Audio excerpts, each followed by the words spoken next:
Yes. Speaking This of will be bruises, a plural French soft cheese. Eh? What? Yeah, nothing bad's going to happen tonight. nothing Says at our new all. doctor. I don't suppose I get anything for my sixth sense, just as a kick-off. Not immediately, because where we left it was you just kill the ravenous wolves. Oh, no, it's wasn't not there. sixth sense, it's the wrong I- one. Visions. The deer. Oh. I remember the deer. Visions. So yeah, I said the wrong one. Once per game session, the visionary is granted a vision. Well, I suppose that can come at any point, so I thought it was asked at the start of the session. I can't actually remember what skill my clue came from. I know I've got a clue, I just can't remember what it came from. It's portent. Oh, sorry. Your clue, it came from a card. Oh, yes, of course it did. Yep, I remember the card now.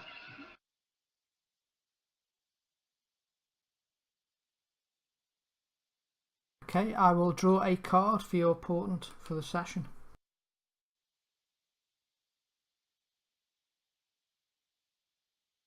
Okay, guys, I found my notes. I'm happy. What? Giving you a note. Me a note? He says he's drawing a card to give you information. What does that mean? Oh, he's going to tell you in a Five couple of seconds. spades. Oh, right, you can all see it. That's good. You have a feeling of vision will come across you that love is the key. Love is the key to everything. All you need is love. All you need is love.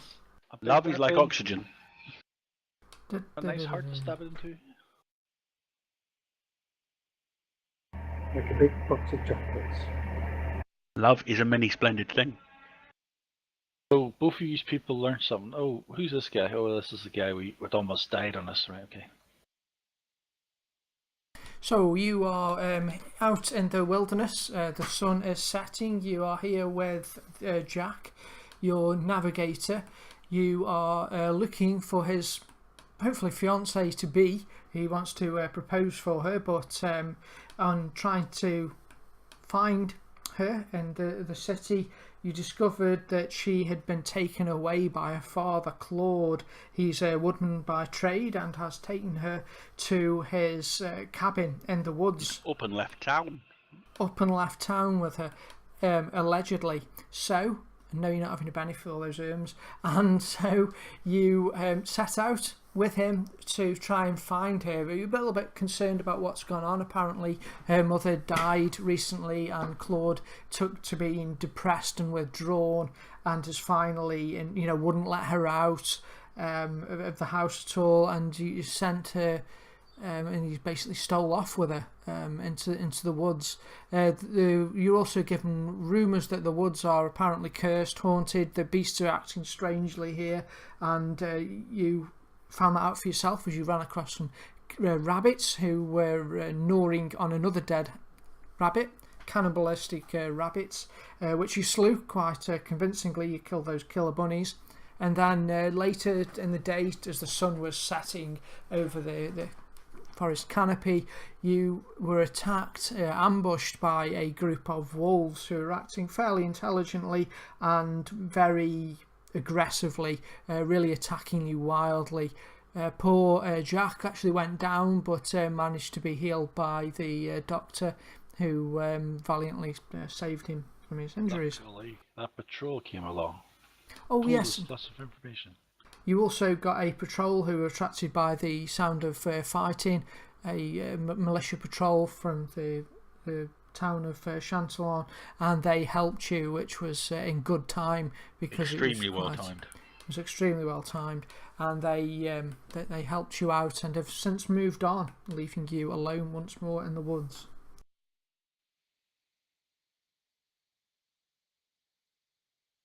So Jacques conscious again, yeah? Yes, Jack is conscious. His wounds weren't as bad as they first appeared. He's looking a little beaten up, but he is, he purses his lips and says, "This place is nowhere for Rosalind to be. We must find her quickly. I'm terribly worried about her." Well, you're the person that's taking us to the place. You're the one that's dragging us through all these creatures. And let's go. He holds his side a little bit and sort of winces through the pain and begins to head off once more. He'll say, we shouldn't be far now. I know the sun's setting, but we should be there within the hour. Good, good. I fear we should be prepared for the worst, should it come to it. I don't know why, but the events here are making me recall something I read about when I was at university in the history books. The ruinous powers could be at work here. But I hope my memory is faulty. Yep. The colour. Go ahead. That was it. Just said, yep. I hope his memory's faulty. The colour seems to drain from Jack's face.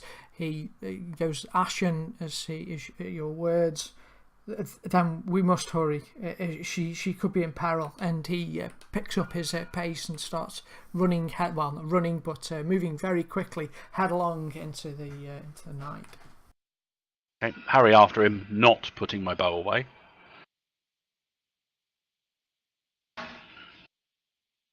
You travel onwards for about another half an hour when you come across it gets a little more hilly here, and off to the right, just off the trail, you can see a small track which leads up the bank a short way to a small cave entrance.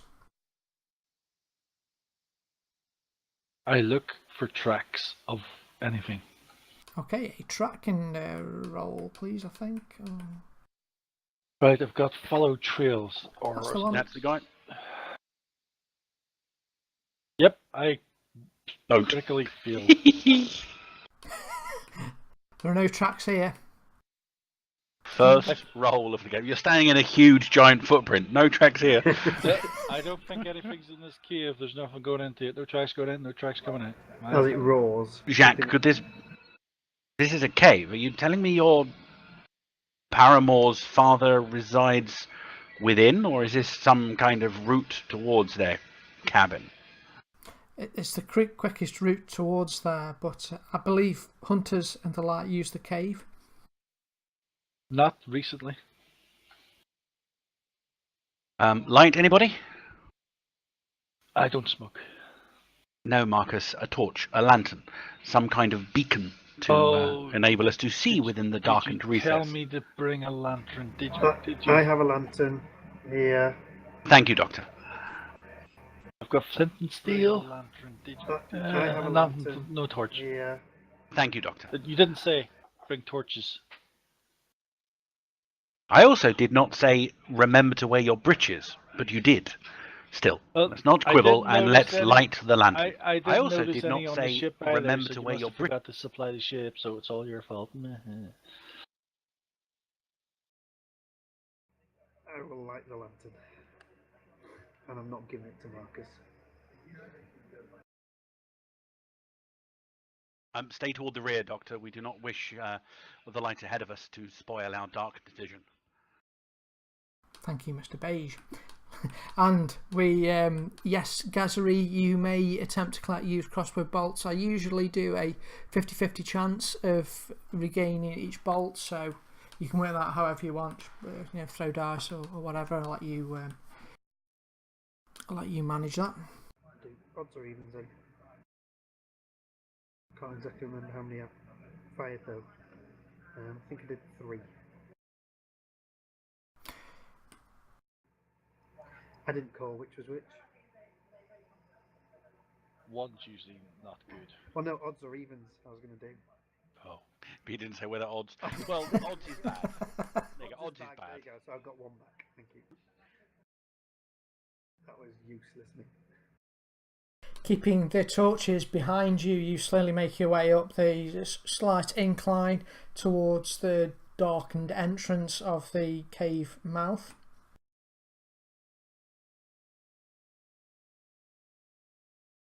I walk in with so much confidence because I know there's nothing here. Just so arrogant. Come on, there's nothing in this cave. I walk warily at the back with probably shouldering Jack, just like helping him walk as well, keeping him. He can be at the back with me. Jack looks very determined, spurred on by the love of this woman, and is fighting through the pain. He's urging himself onwards with no regard for himself. Faint heart never won fair maiden, Jack. What?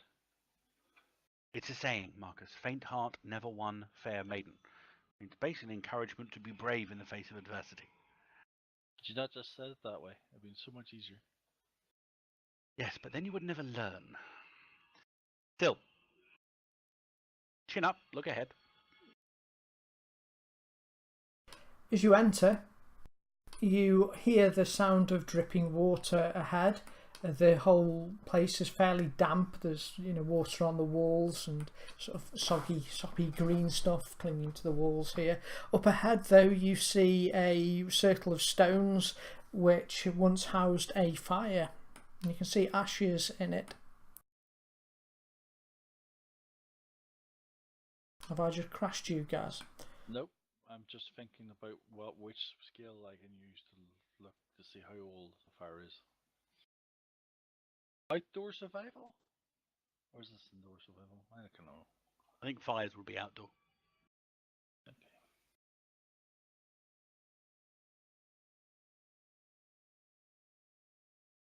I definitely know how old this is. It looks to be about 3 days old, the ash in it. No one has stayed here very recently, but someone has within a few days.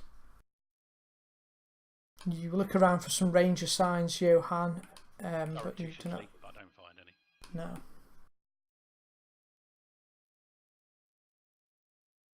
It does appear No that rocks with a Gandalf rune on them to indicate he was here 3 days ago. They said this led to it, so there must be an exit. It must go somewhere. Johan, which direction? Go. No, that's me. I'm Johan. Jack, which direction? only way of getting a sensible conversation with this group, I think, talking to yourself. Well, I didn't expect him to be here, but he could use this place. She could be here. Not really familiar with this cavern, this cave. We should perhaps quickly check though to see if she's here. Well, you told us this led to the cabin. I slap him in the back of the head. Idiot! I know this is just on the route to it, but it looks like someone's been here recently. Not really. It's been 3 weeks. Well, stay within the light of the lantern, but we'll look about. A lot of water.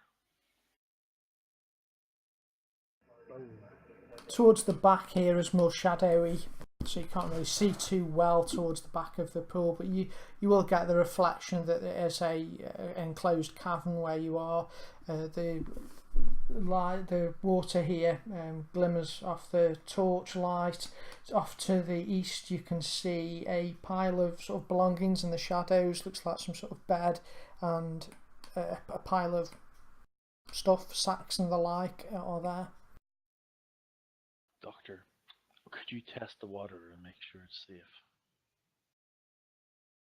And if you turn into a wild animal, we'll know it's not. I'll go yes and push Marcus into the water. Do you want to try? You're unguarded though. You're not expecting it. So you're not against me. Nowhere near the water. It's a long push. I think I would suspect Alright, something. yes. Oh, I just need to lean on you, Marcus, heavily in this direction. I'm still leaning. Step. Johan steps towards the shadows. We don't know if there's anyone with a Bretonnian. Mademoiselle, êtes-vous en sécurité? An echo comes back to you with your voice quieter but echoing off the walls here. You can just... and you can just hear the faint dripping of water. I think I just heard a voice. And I believe that was an echo, Doctor. There appears to be a camp. Shall we check it for, well, anything? Jack rushes over to where the beds are. Come on, brave soldier. Bring the light forward, Doctor. There's only one entrance. I'm guarding it. Malagorn can malinger at the entrance. There's no problem there. Yeah, but you can't fight. He'll say, Malagorn will say, I'll just keep an eye back here. That'll be fine. That even sounded like Carrie, didn't it? Malagorn, you're adopting a local accent. It sounds wonderful. Keep trying. Yes. Need to go for upper class. Jack hurriedly searches through the belongings here. There's a lot of discarded items, clothing and the like. He also, something metallic will rattle as he's rooting through them, and he pulls out a set of manacles, and as he does they stop abruptly, as it would appear that the manacles are chained to the wall behind. It looks like someone or something at some point has been kept prisoner here. Frantically searching further, he discovers a dress, a girl's dress fitting around the size of Rosalind. He pulls it up. It is ripped across the back and blooded. There's quite a fair amount of blood on the lower back area of it. What's he done to her? I'll kill him, he says. Well, we better go head back to the ship then. The girl's dead. Let's go. Calm down, Jack. We do not know the details of this situation. I must admit, though, it does look extremely suspicious. She's dead. Give me a notice check at -2, please. A what check at what? And perception check at -2, please. All of us, or just Johan? All of you, please. Yay. I'm sticking with that. I don't want to use bennies at this early. Oh, I think the Doctor's going to get a decent one. Hey, There we go. that'll do. Explosion. 9 on a d6. Well, I've got the light, so I've probably got the best source of seeing, if it's a sight thing. Marcus, you're currently not going to be dealt in. Do you want a Benny or Benny that, or are you happy with it? I'm happy. I says I wasn't going to use a benny for early this early. Painfully slowly you catch movements from within the cavern. Looking around, you see something drop slowly and purposely from the ceiling, maintaining a constant pace as it falls delicately to the floor. Crap! Ara. What's wrong? I don't see what's I'll wrong. turn and point and shout, Spider!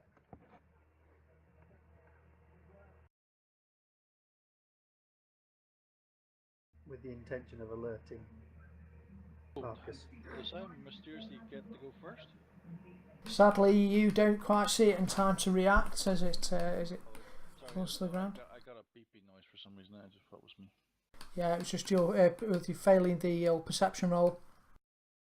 It lands on the ground. Jack, though, sees it. He draws his short sword and pushes his way towards it. This fiend could have killed her.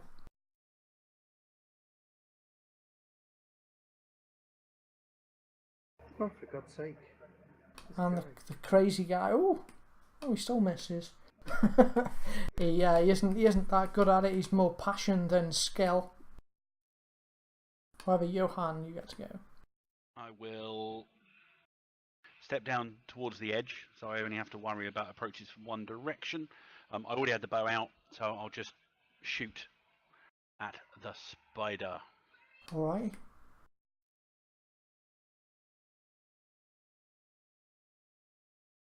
Very good. Not a raise though, is it? So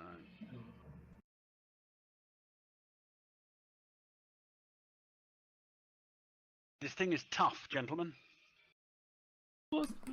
The arrow strikes across the beast's back. It bounces just from the angle that it hit and sort of ricochets off the spider. You'll see slight cut there, but nothing serious to bother the spider.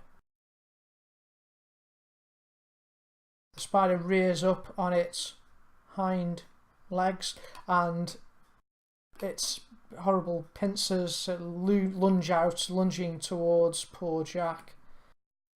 Hi, Jack. Try not to kill him. Oh dear, I've just killed Jack. Oops. Oh. How long do I have to heal him? Do you not get bennies? No, he doesn't. You don't sadly. Oh shit, he's dead. He's on He, it. He's out now. I can't save him. yeah, he's dead this time. Basically, the thing just lunges forward. Its mandibles grasp Jack each side of his head, and it tugs, and you see Jack's head twist violently to one side. He gurgles, and blood spurts out from the side, and he collapses to the floor in a bloody mess. I blame Kerry for being late.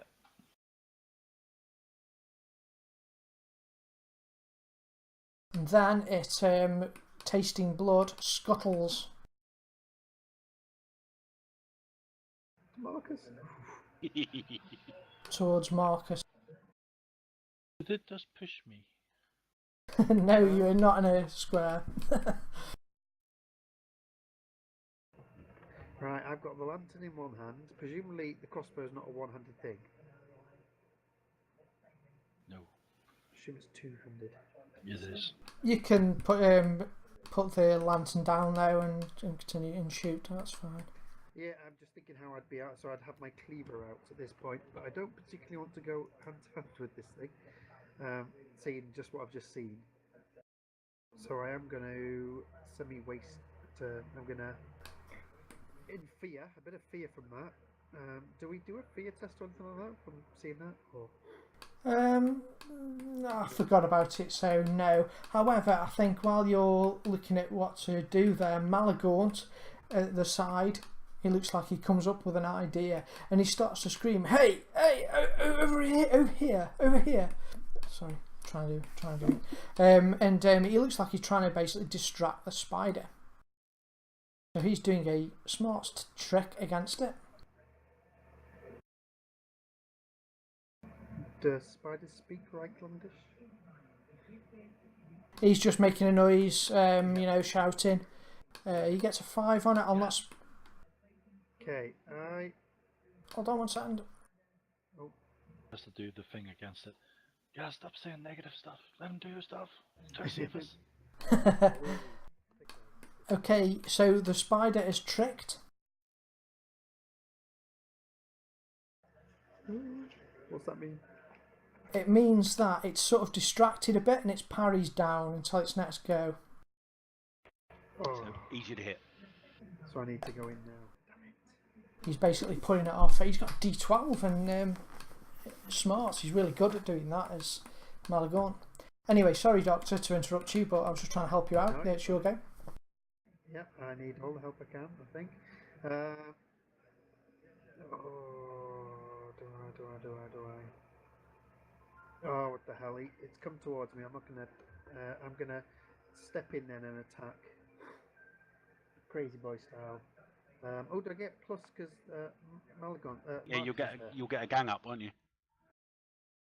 Or does it size You negate still that? get the bonus. You still get the bonus. Yeah, you're ganging up. You get a +1 bonus to hit. Right. I'll go wild style because that seems to be my way of attacking. I don't have a trained method of fighting, so it's all purely wild. Are you sure? Because it'll get rid. It'll lower your defences doing that, and it makes you easier to damage. I know, but that's what I am. I'm just. It's the way you roll. That's cool. Okay. Yeah.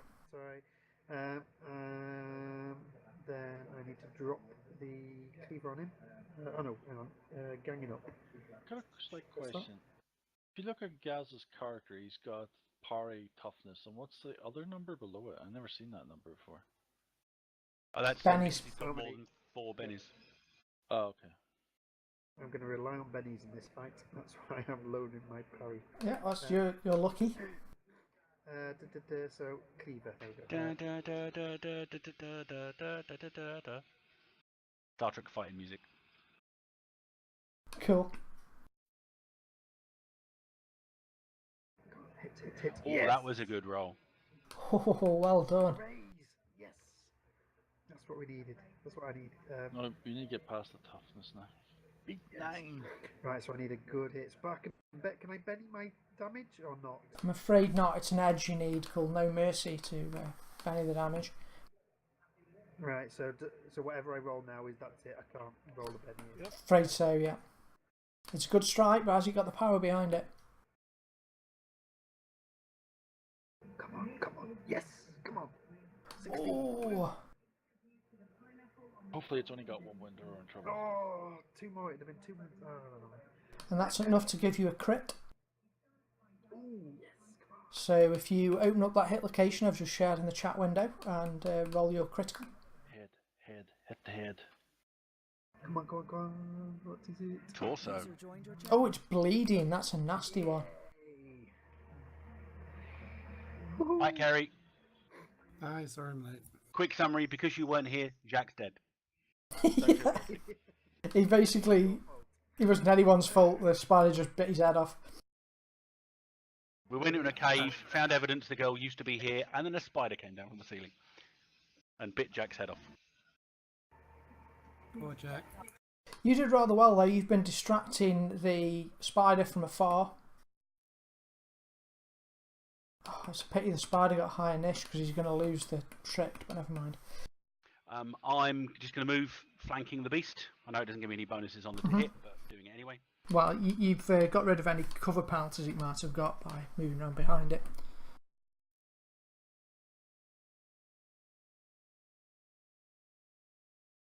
Oh, Nice.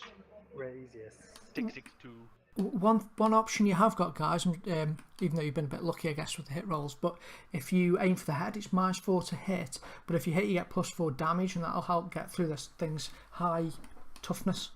Yeah, but I've only got a D4 for the hits, so my wild dice has been saving me. Maybe I'll do that once I get a bit better with bows. Yeah, no worries, I'm just letting you know. Oh, nice. What are you doing to my spider? I thought this guy was going to do you.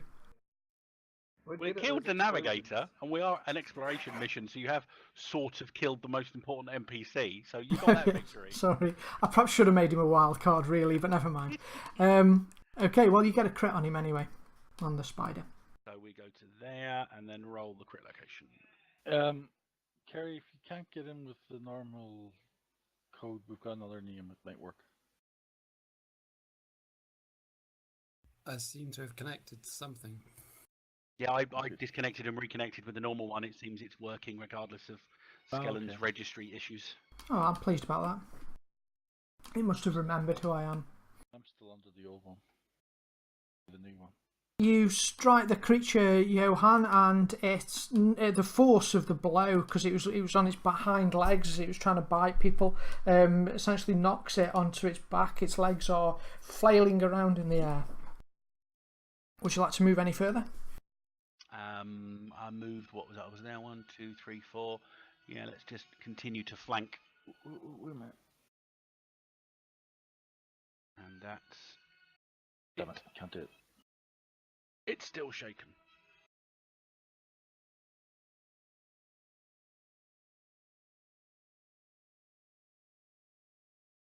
Does that mean it can't get up from being prone either? Yeah, it's its own turn. Yeah, on its turn, it's 2 squares of movement. So sadly, the timing of it didn't really work out for you. If it had been further down the turn order, everyone would have been able to jump on it, but it's fairly quick at leaping back to its feet, sadly. However, it is still bleeding from the vicious strike, the cleaver strike that the good doctor placed upon it.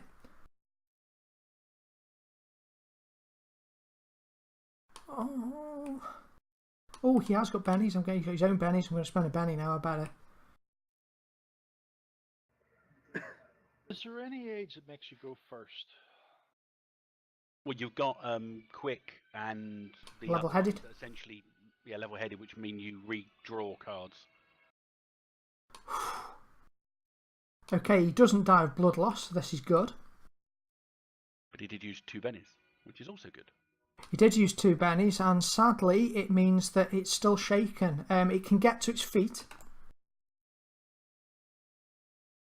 but that's about all it can do. The onslaught, the amount of blows that have gone in on it, has really knocked it reeling. And you can see green ichor blood dripping from the gaping cleaver wound in its side. Malagorn, you're up. Oh, I'm going to share this with you.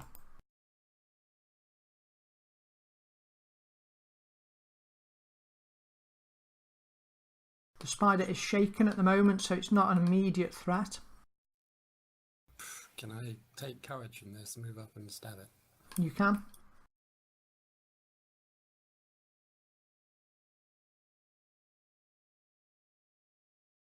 You've got a gang up 3 on that, which means that'll be a hit, so roll damage.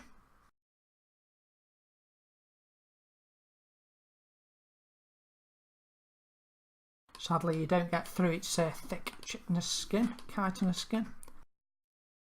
But luckily, the Doctor is up next, and Doctor, you've got a +2 gang up on this. Dr. Death. So I do a gang up 3 opponents, is that right? That's right, yeah.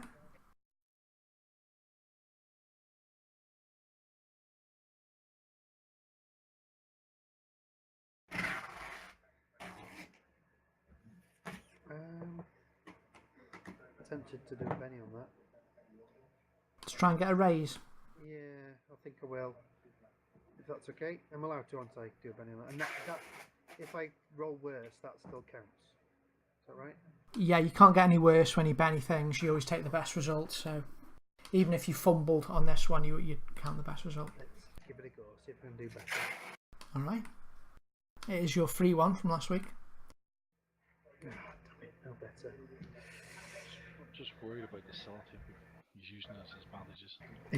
Sellotape, yeah. And super glue. Go on, one more.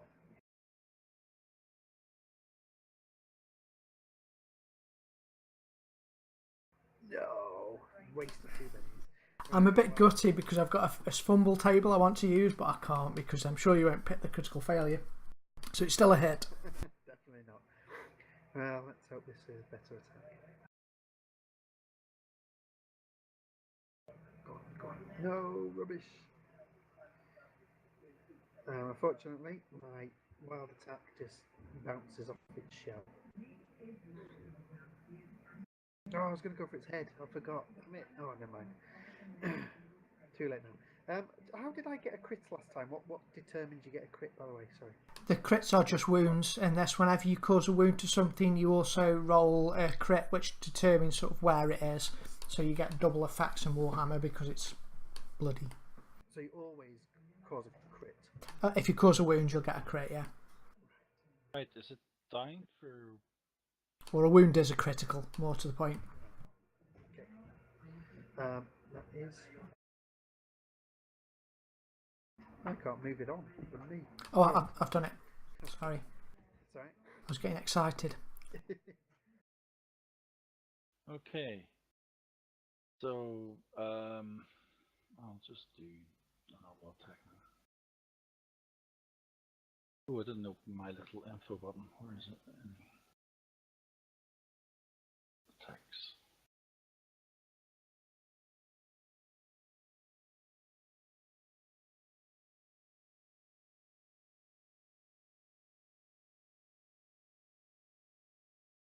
Missed.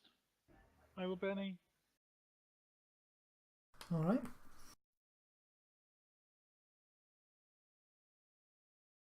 That looks better. Yes, about time we did something. Yay.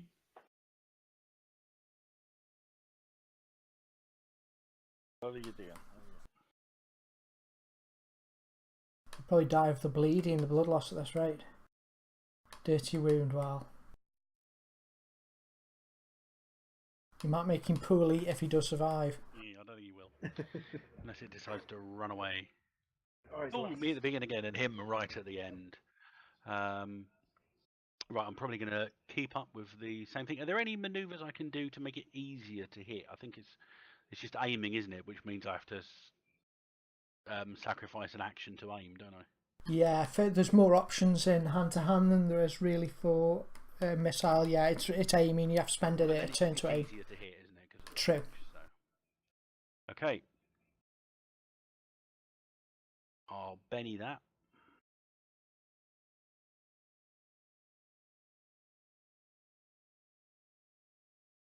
Still missed. I'm not going to do more than a 1-to-1 Benny on that one, I don't think. Okay. Move the turn on if it's. We'll move a little bit, essentially just to act as more of a discouragement for it evacuating the cave more than anything else.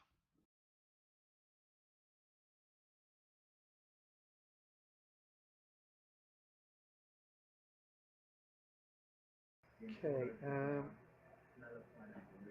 I'm going to go for its head. What the hell? So what's that, -4?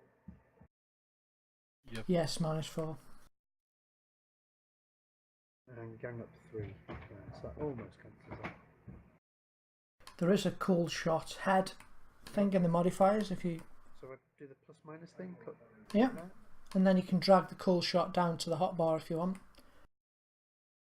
Maybe 3 opponents, but it's only +2 from the gang up stuff. Yeah.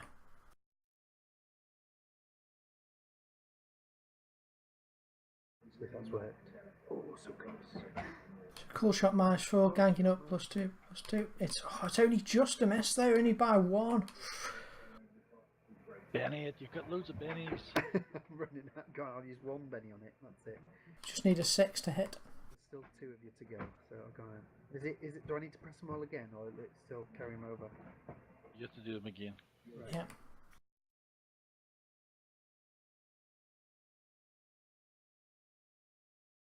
You're making me waste. Yay! Explode. Oh. Okay, now you can put a +4 in the modifier box. I think you might just have to do that manually. So you can mouse wheel over the modifier in the bottom left till you get a 4 and then throw the damage. So you'd be at +6 in total with a wild attack. This thing is probably going down. It does. Is it +2 +4? Yay! It worked.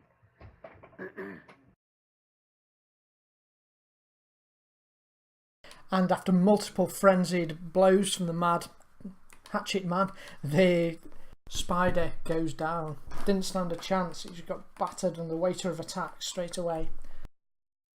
Sadly though, looking to your left, you see Jack is twitching just slightly as the last of his lifeblood ebbs onto the floor. Look at Marcus and say, "You said there was nothing in here." I look at you and I say, well, heal him then. You says you're the doctor. You reattach his head. I Fear will. it is too late. His Well, he's just saying jugular he's the vein is severed. His lifeblood is upon the floor. doctor. I saved him last time. It was his turn. Yep, Do kill not that thing, alright? trivialize Kill a it. man's death, Marcus. This is not time for petty arguments. This man was valuable to our expedition. He was our navigator for Well, he Sigmar's was sake. stupid.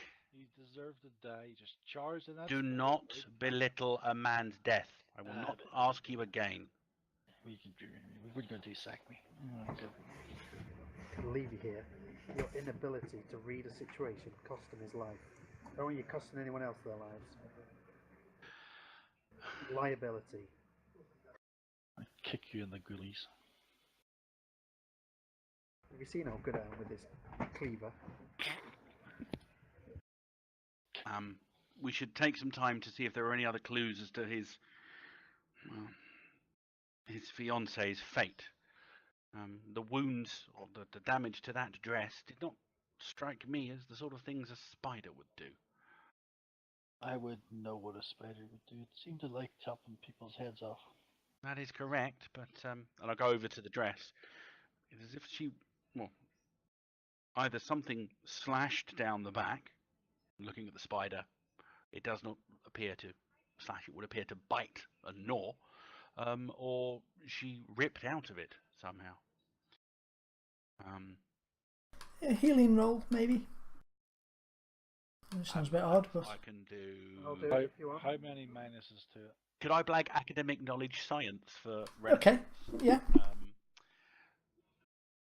200 years earlier than it should be. Applying the scientific method. It was cut by scissors. That's a good use of it. Yeah, that's fine. I'm happy with academic now. Science doing that. Forensics, that's what I'm Forensic. looking for. Yeah, you just invented forensics. It looks as if it's been sort of torn off the dress, and there's a fair amount of blood on there, but appears to be from sort of lacerations on there. Certainly not something you'd get from the puncture wounds of the spider. Just holding the dress up. The lacerations again, remembering he was brought up in a Mauryan monastery style university. Are they aligned to like flagellation marks or whip marks? They're not, however, well, okay, yes they are. Not necessarily flagellation or whip marks, but it could have been someone ripping the dress from themselves. Okay. Well, I do not know what condition she is in, but I have a suspicion that Jacques' fiancée is, well, she was alive when she exited this dress.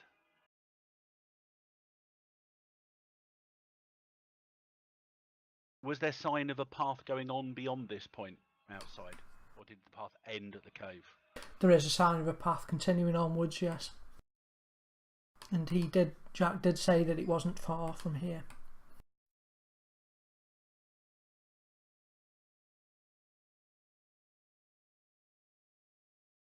Well, we have no moral responsibility, but I must say that I have a burning desire to uncover this mystery. Skelp, curious. Very good.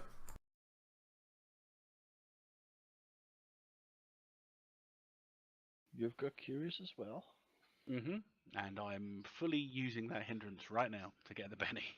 Good, yeah. Well, come on then. We shall recover Jack's body when we return, and well, hopefully we will be able to lay him at peace, knowing the fate of his fiancée.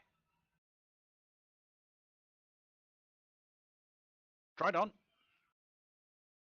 You cover the body then and continue to make your way down the hunter's trail through the woods.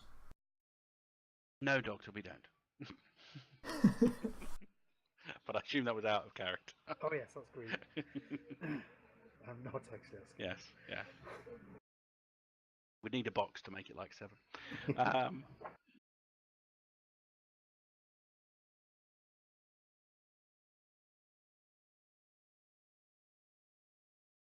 We need to bring more NPCs with us, I think, in the future. Other ones that can get killed instead of the important ones. Well, it's a double-edged sword, the NPCs, because yeah, well, it was a bit unlucky really, that one, and the sort of turn order. If he'd have gone a little bit later, he'd have been alive. Yeah. Unlucky. Yeah. And also, I was being mean, not making him a wild card. Perhaps should with the officers. I'll consider this in future. However, I was going to say something else. I completely forgot what it was. We've only lost an aggregate +2 on navigation, don't worry. Because I had the same navigation skill as him, but he had a +2 on it. Yeah. Well, I did ask to get more people, and you said no. So there.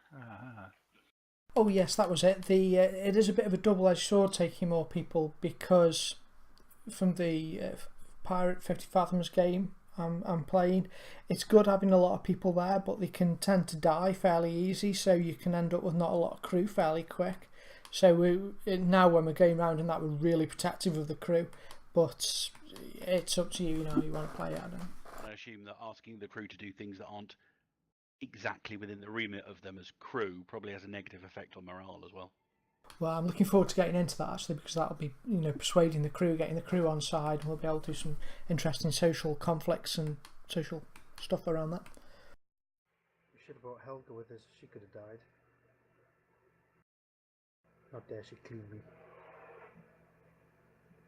So after about quarter of an hour of walking, you come across a clearing near a small pond in the forest. There's a small wooden shack hut there. You see that it has windows, but they are all boarded up and not just shuttered. They have planks of wood crisscrossed over them and nailed shut. And likewise, the front door to the property is also got planks of wood over the front of it, and they've been nailed down. Can we do a perception to see if this is like, if there's anything on sword? So is it boarded up? because it's Unusual, not used? untoward, or Yeah, Or is as it if boarded up? there's people inside and there's just pretending to look boarded up and well, empty. when we are looking, do be careful. Do not forget what the militia told us, that her father is possessed of a blunderbuss. Do you wish me to put the light out so we don't signal ourselves? And what I- time is it? Because we only had the light for the cave. I think it was getting dark, wasn't it? It is pretty much dark now, yeah. Is it a clear sky? Is there a moon to see by? Preferably not a nasty green one. It's not pitch blackness. There is a nasty green moon flying high in the sky. It's about -2 in game terms to sort of perception rolls. However, it's not pitch black. No, you can kind of make out everything on the map here. We're approaching cautiously, so let's not have the lantern on. I'll say to Johan that something doesn't feel right again. I don't know what it is, but I'm getting that feeling again.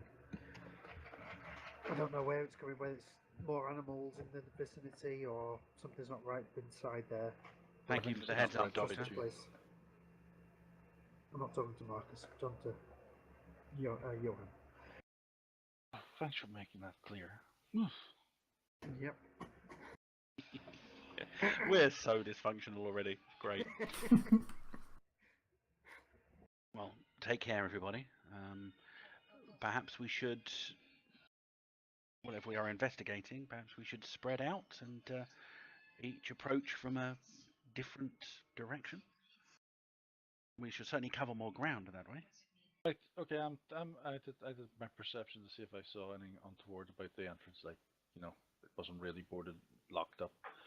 And I'm now going to go silent movement to go as your instructions said. Are you going for the rear approach, Marcus? You are well, I believe you're the most talented to get there quietly. I have actually just vanished, you haven't seen me go. Bye. I was gone. All your instructions. That's pretty good. You can silent move wherever you want. You have some time. It's all quiet and still. You don't notice anything unusual about the property, like it's not really boarded up. It does look boarded up. Doctor, if you wish to approach from the west, Malagaunt, if you take the eastern approach, I shall walk calmly and slowly toward the front, speaking calmly in Bretonnian.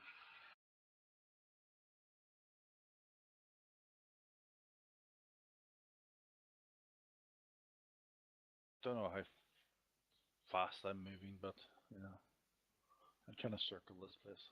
Sure, I don't think we're not rushing this. Yep, we're not in turns or anything, so you can position yourself wherever you like. I'll try and keep an eye on Malagaunt and the Doctor. Once I've seen them in rough position to the left and right of the cabin, with my bow shouldered, my sword sheathed, I'll step out from under the shadow of the tree, my arms upraised, clearly showing that I'm not holding any weapons, and I'm going to walk very slowly towards the front of the cabin, basically saying, Monsieur, Mademoiselle, I mean you no harm.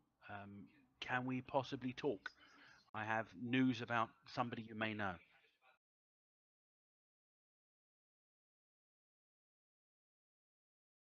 You hear a faint, reedy voice emanate from the cabin. Who's there? Is it a male or a female voice? Female voice. Couldn't you tell? Madame, Mademoiselle, my name is Johann Busch von Liechtenstein, Lord Johann Busch von Liechtenstein. I am the leader of an expedition that is recently docked at Chantillon. Our navigator wished to meet with you. Unfortunately, he is no more. On the way here, he succumbed to the attacks of one of the animals that seem to curse these woods.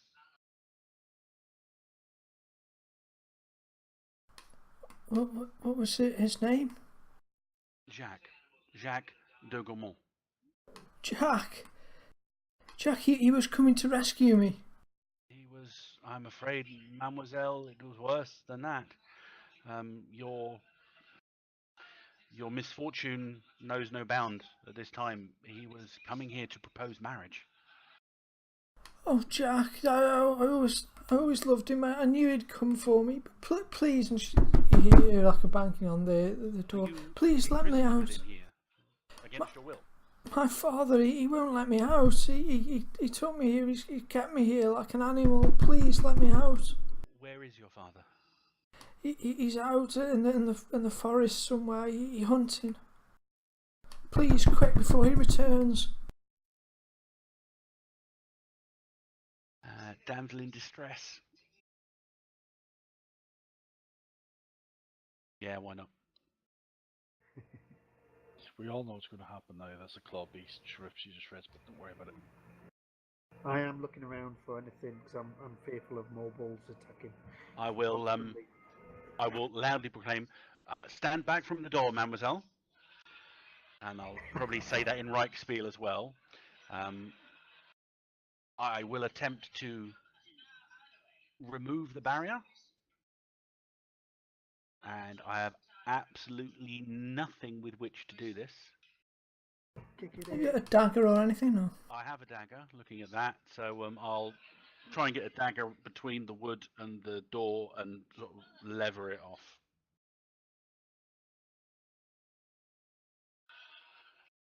The door, eventually, after a little bit of prizing, the panel will pop out, the plank of wood that was over there, and you'll be able to reach down and swing the door open, revealing a beautiful girl.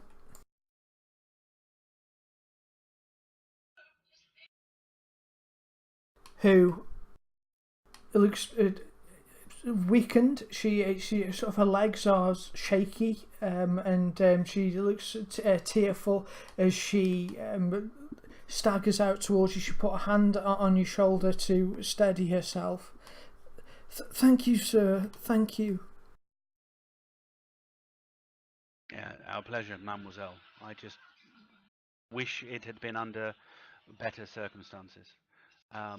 May I ask, how old are you? I'm 17, sir.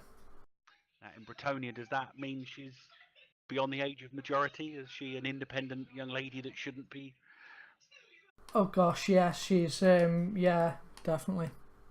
But she isn't married, so strictly speaking, her father's laws still beholden to her. Oh, absolutely. Actually, her father's probably not doing anything legally wrong. Yes, you're right there. Most of the laws come from the nobility, so it's really harsh on women. Very unfair. So I'm sorry to tell you, mademoiselle, that Jacques was here to ask for your hand in marriage from your father. His death does mean that that proposition will now no longer be taking place. I'm sorry to tell you this. I always loved him. I knew he'd come back to me. My father never liked him, though. She'll start crying, and her head will fall onto your chest as she begins to weep. At that point, though, I will, madam, please, decorum. I am married. She will part from you and rub her eyes and say, I'm sorry, sir. I'm sorry. However, her words are cut off when, from the edge of the clearing, you'll all hear this.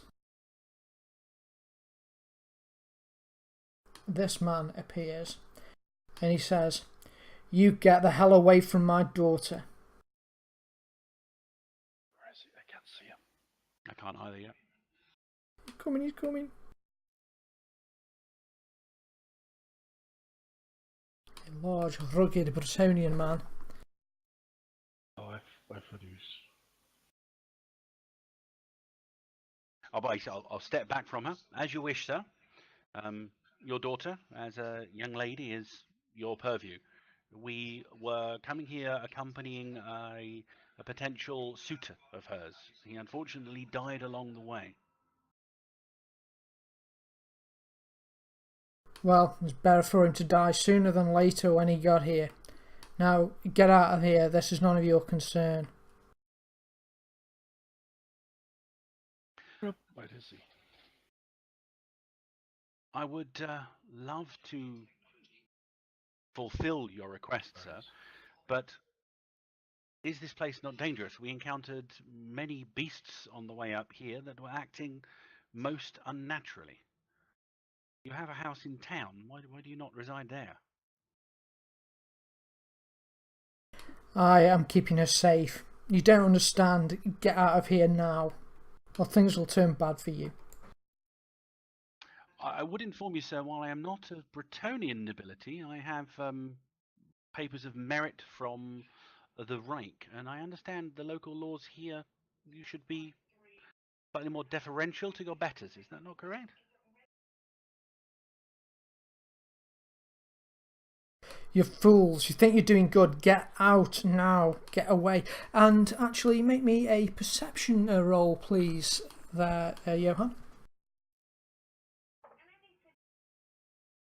Only just.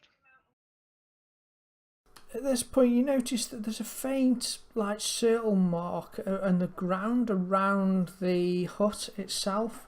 Like something's been painted or sprinkled into the ground. It's difficult to see. It'd be difficult to see during the daylight, let alone during the night time. Okay, just noticing that. Has the daughter crossed it? She has now. I'm going to put her on the tracker. Okay. I can't remember her name, but Mademoiselle, you should follow your father's wishes.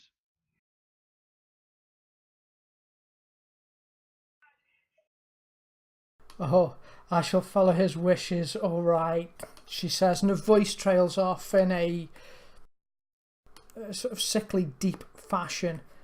And with I a was half quick, expecting this because of the whole yeah, hearing the previous story. So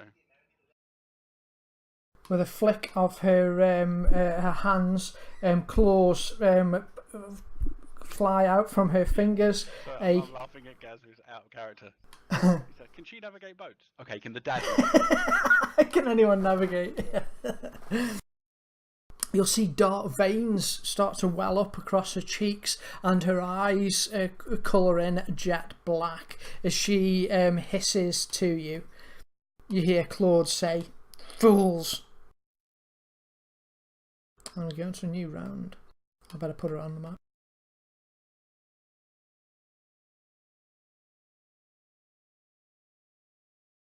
No one surprised. Oh, Claude. Did Malagorn not move, or is he still at the back there? Oh yeah, should Margon be over in the east, sorry. Not sure what Malagorn was up to. You still there, Kerry? Yeah, my map didn't load, so I haven't been able to use it. Oh, apologies, I've just reshared there. Hopefully that's appeared for you now. Thanks. So yeah, place yourself wherever you like. The plan was for you to approach from the east, so.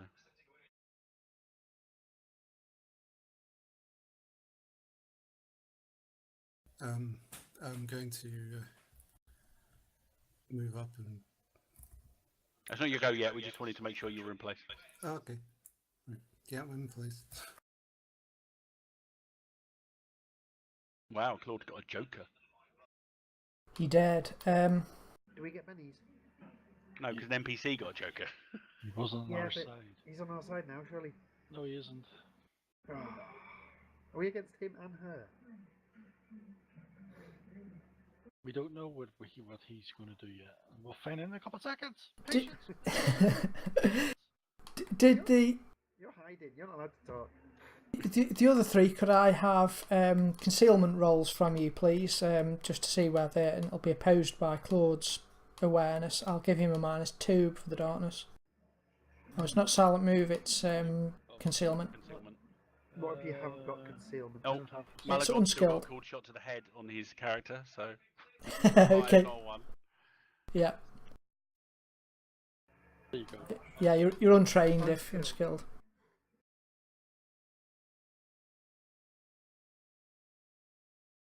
So none of you are particularly well hidden. Well, I'm behind the house, so I don't know if you can see me. Yeah, well, line of sight's not a problem, but yeah. Hell's bells. Okay, he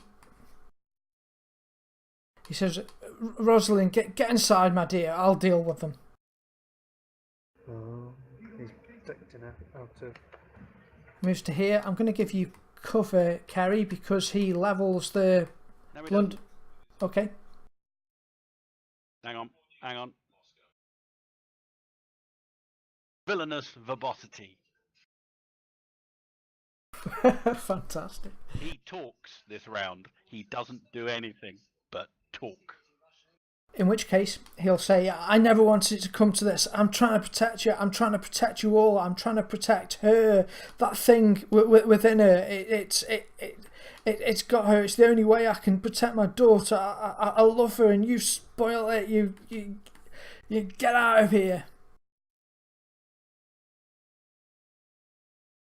That blew his Joker, damn you.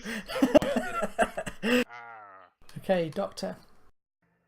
I will curse as like a realization gets to me that love could have cured her. So Jacques could have perhaps somehow cured her, because love is a powerful tool. Whether a father's love could cure her, I don't know. However, I'm going to, I don't know, is it hold or aim? I don't particularly want to. Don't particularly want to be the one that fires the first shot. Alright, if you want to aim, it'll give you +2. I will, yeah. What's the difference between hold and aim sort of thing? Well, holding, you'll hold your entire action, and it means you can try and interrupt people during their action if you want, or just go before them. So that's all holding. Holding's really powerful actually, because you can, if someone moves somewhere, you can rush in or try and rush in with an opposed agility check. Aiming means you'll spend the entire turn, so you won't act until your next go and the next turn, but you'll have a +2 to whatever you're shooting at. I'll hold then to see if she does anything on her turn. Okay. Question is, have I heard or noticed anything of all this since I'm so behind the house? It's a quiet night. You'll have heard all of this. Okay. I will go this direction then, because the voices are coming from that side.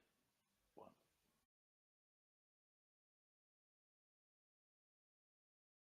That'll do me. Do you not want to run? Oh no. Oh, heaven, yeah, the soldier helping. No, no chance. Right, this is going to be extremely risky. Is she looking at me or her father? She's looking at you at the moment. Right, I am going to Kiss her. step backwards. While I'm stepping backwards into the room, I'm going to talk to her calmly and charmingly, trying to convince her that she should do as her father says. He only has your best interests at heart. Come, Rosalind, come in here. Let me comfort you. You are obviously distraught at Jacques' death. He did indeed love you, my child. He came across continents in order to do so. And I'm going to attempt to charm her. Will she get a free attack first before you do this, or what happens with this? Okay, if you step out of her reach there, she will get a free attack on you. You can attempt to do the talking beforehand, before you step back. You could. And then hopefully step back with her following, hopefully. You can also do it as a Well, I suppose it'd be two different things. So if you wanted a -2 for multi-action, you can try and bamboozle her, which if you succeed and get her to be shaken, you can step away without her getting the free attack. Or you can just see how well this goes at first. So.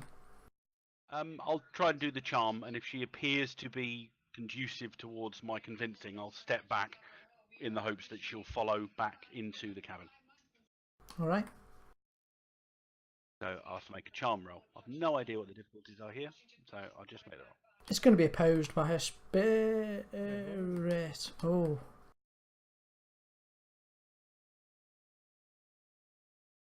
That's a raise as well, isn't it? It is with a raise. I'm going to have her as being shaken. Because... So I've reached something within her. Yeah, you reach something within the demon, past the demon.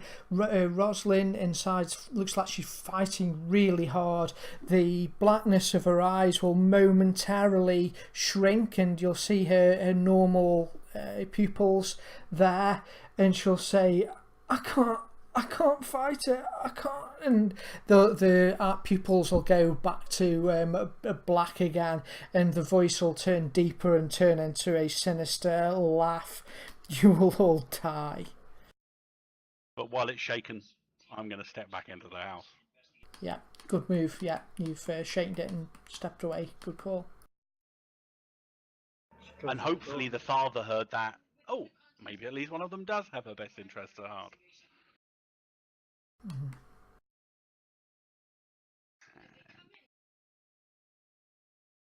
Or he goes, he's trying to take my daughter into the room alone. Oh my goodness. The shaken status is removed, but because I played that you need a raise to recover from shaken, and the Warhammer setting, it's a bit hard to recover from things. She doesn't actually get an action. She can move, though. You're using the original Savage Worlds, wasn't it, before they adjusted it? Correct, yeah. I used the old one for sort of more grittier settings. It also means that tricks can be a bit more effective. So I think...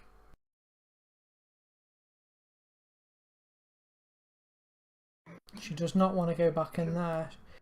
Can I attempt to talk as well, then? I don't know what I'd need, but... On your go...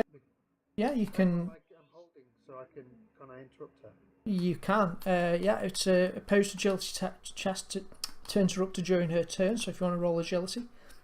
Oh, damn it. I thought you were aiming. No, I'm holding. Yeah, he held in there. It's, well, because I'm seeing that she's... If... It was more to try and then remind her of her love for Jacques and trying to get across, the vision that I had. So about the and see if try and pull at the thread of humanity within her. Okay. Take the. Excellent. What would Jacques want, sort of thing? I have no idea if he would be able to speak or like that. Okay. Agility. Well, no, I think what you can do is go before her turn entirely. So we'll roll it back a second. Yeah, I suppose it's during Johan's turn, or just after. Just after Johan's turn's fine. You can, yeah. If you're not interrupting her as such, are you? It's just after Johan you want to go. Yeah, that's fine. How do I try to talk her into? It's. You tell me. What do you want to use? Well, I'm trying to get her to do the right thing, isn't it? And it's because the love. Persuade. Reminding her of her love for Jacques. I'm trying to. Probably charm. It's all playing on the love. I have no speak abilities. I can gossip and I can taunt her, but I don't really want to use those.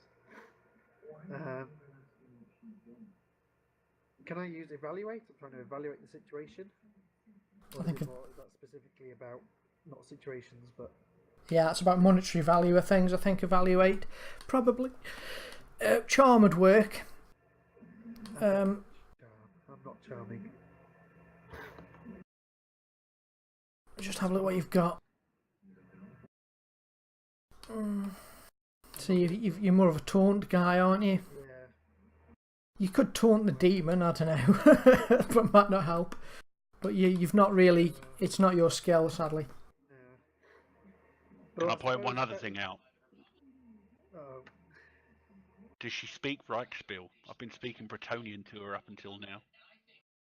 the demon will presumably. I suspect the demon does. Yeah. I think But- taunting the demon might be your... But me doing this might be more just to give you an idea to play on the love thing rather than Cool, to yeah. affect her. It might be more that I'm trying to give you hints that actually love might be a key to overcoming her or the demon. I'd do it as taunt and just word it appropriately to include, like, you can't even defeat something as pitiful as love. Look at what's happening, yada, yada, yada. Just wind Yeah. it up. There you go. I'll try it that way around then. So I'm taunting the demon with love. That Jack's love's too powerful, or her love for Jack was too powerful. She'll defeat you in the end. You can't control a young girl. And from that angle, that's okay. Yeah, absolutely. Make that taunt roll. Posed by the demon's smarts. Ooh. Almost. I'll go Benny it. Let's give it a go. Alright. No, even worse. Should we go one last time? What the hell? Let's do it. Be careful not to use too many bennies. But... Okay. Well, it's up to you. Don't let me stop you. Darn it. If I don't... Do I need to beat her? Yes, you do. Yeah, because you set a target number for her. So equaling is not good enough. Yeah, If you need get a 6, 7. you'll get a reroll anyway. Well, I've got inspiration, so I could add 2 to all trait rolls. So it would make that 4 or 6, but still not good enough. Do I waste both? Oh, for the rest of this round, so it's gonna end anyway.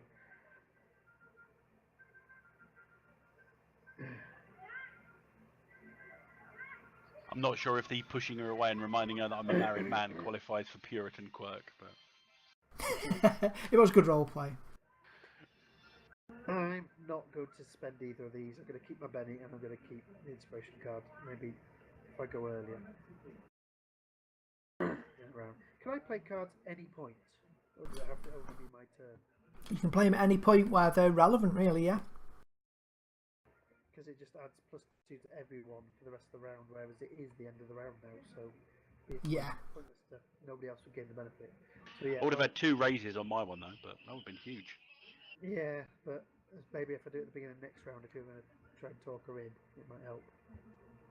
I will. Yep, that's me. And she's got a move, hasn't she? And so it's all her turn.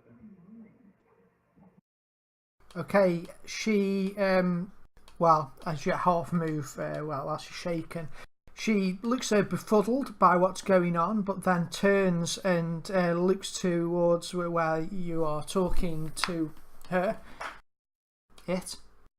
And the beast that once was Rosalind staggers towards you, Doctor. Damn it, I did make a mistake. Marcus with the Joker. Oh, go Marcus. With the Joker, actually, you can act whenever you want. You don't have to roll. Oh, right, okay. I'm older max now. I got an ace again. God damn. I go after her, so I can't call her back. The only time you can't interrupt is in between someone being hit and damage being rolled. But anything else, so say if I say I'm going to hit someone, you can say right and, interrupt. Anyway.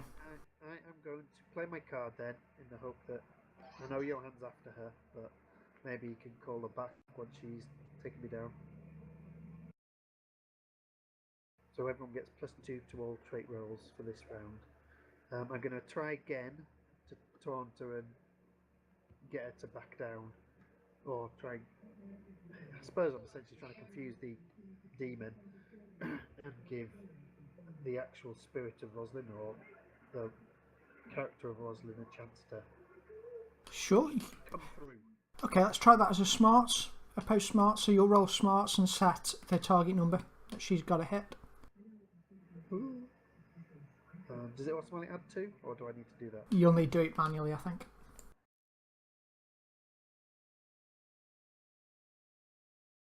Come on, 6, 6, 6. Rubbish. Are you happy with that? Can I reroll after she's rolled, or do I have to choose now? Do I choose now to reroll if I want to? You do, yeah. Sorry, yeah. You set the number, then I roll. That's Go on, using Marcus's Benny, I will try again.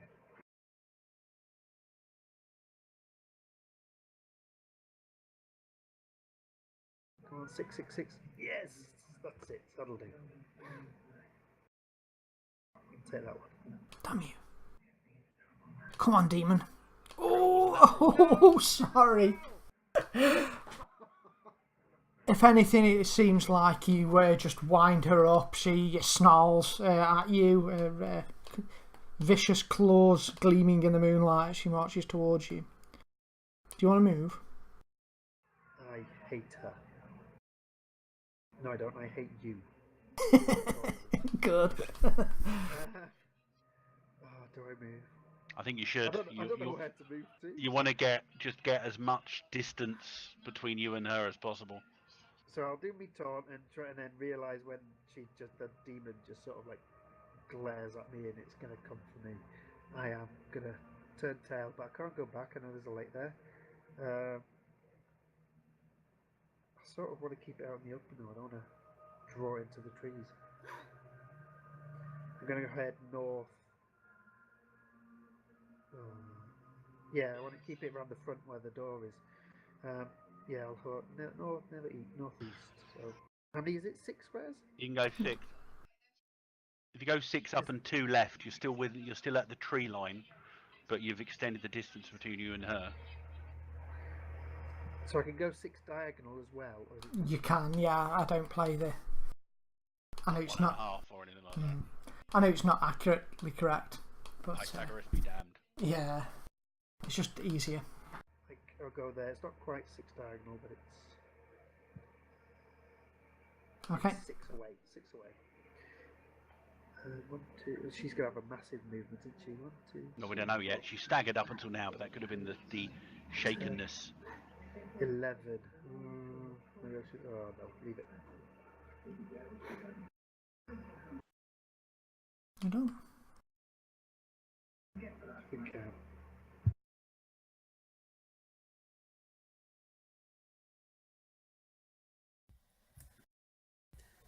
Can I make a knowledge roll to understand the purpose of the circle? Absolutely, and it's not an action for you because just knowing stuff is just knowing stuff. So,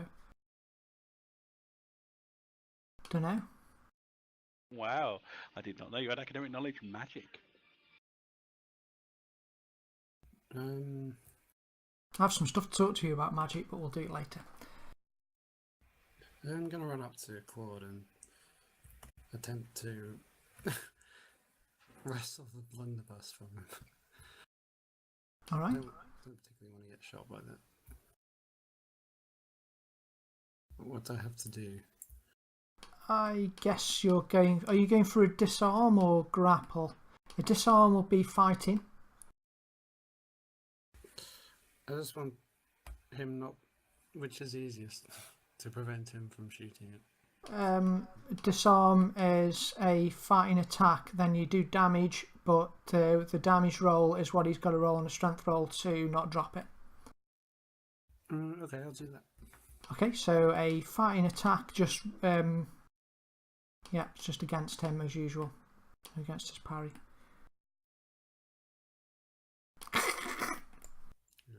I love you playing my games, Kerry, because you always do.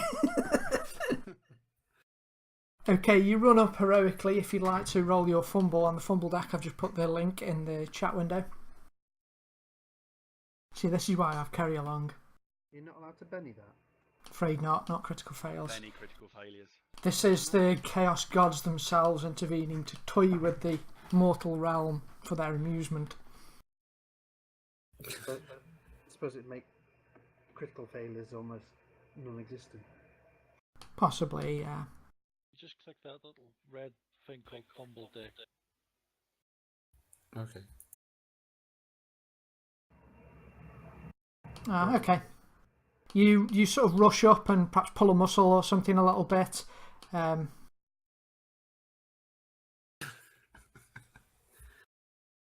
out that hurt. Yeah, you're a student, not used to this stuff. You're at -1 temporarily. It's not as bad as having a wound. We will recover from it fairly quickly, but yeah. Sorry. If you're done, if you want to end your turn. Yep.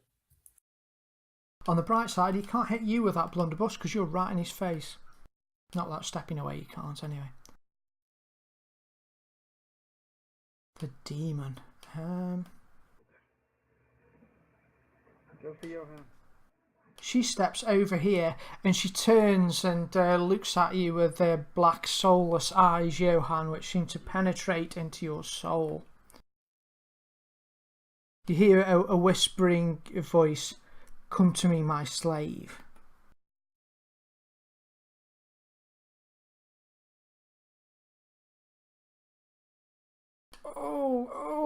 Oh, you're not stopping that. Does he get any benefit? Is there for being inside the circle? anything I can do against that? It's an opposed spirit roll. You need to roll a 19 on your spirit, I'm afraid to. Oh. But he's inside the circle. Does that not count? Is there no protection? No, it's not a very good one, sadly. Oh. Good luck. You get +2, remember? Yes, I know. I'm just trying to think if there's anything else I can do. An adventure card might do it. I can't play another one. I've already played one, haven't I? You can Well- give it to somebody else to play one, It's better than nothing. can't you? You can give it to somebody else to play it You can. if you have a good one. Oh dear. I don't know how many you want to spend on that because, I've got 2 left. No. yeah. Well, I mean, it happens, but It was nice knowing you. Well, I can't move yet. It's not my go. She's got a love slave. okay. It's like the demon's force of will just fills your mind. It's almost like being drunk and trance-like. You feel completely under the power of this dark creature. You feel something horrible probing your mind, something unworldly, inhuman.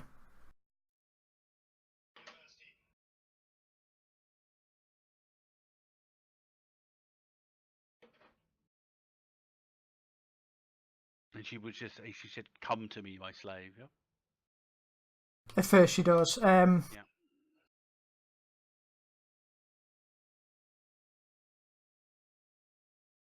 might as well take one step. And she'll say, "Kill the young one for me." And she points to Malagaunt. 1, 2, 3, 4, 5, 6.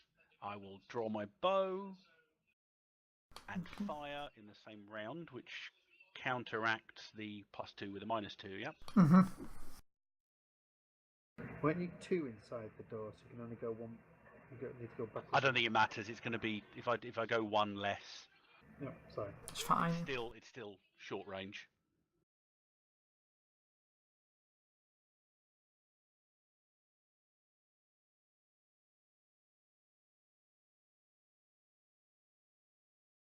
Malagaunt, an arrow, hastily fired arrow, whizzes past you. It just nicks across your shoulder and creates a flash of blood there. Now, quick question. Would shooting at my school chum be enough to... Oh yeah, attack friends, even commit suicide, though such acts are the victim of another opposed roll to break the spell. Does it remain 19 to break?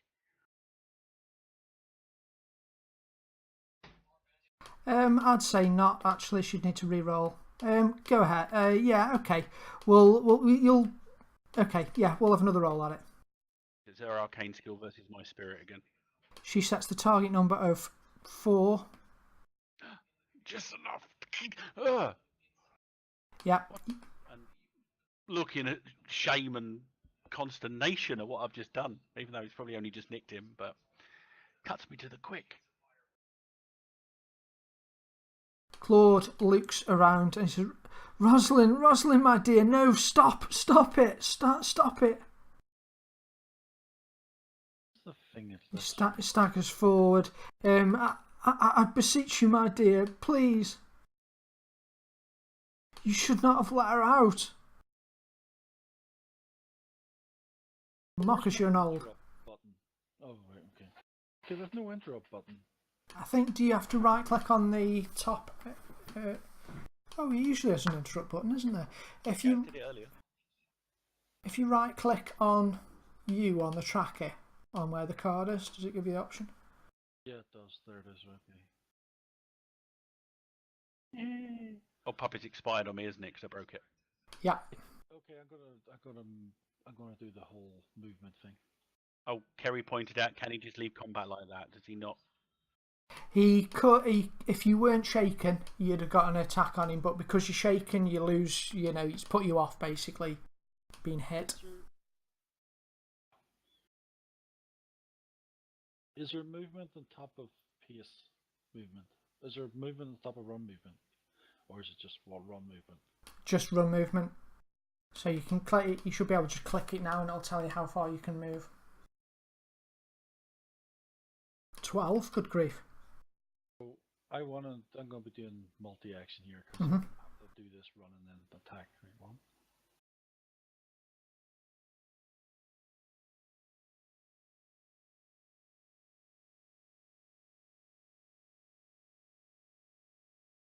Okay.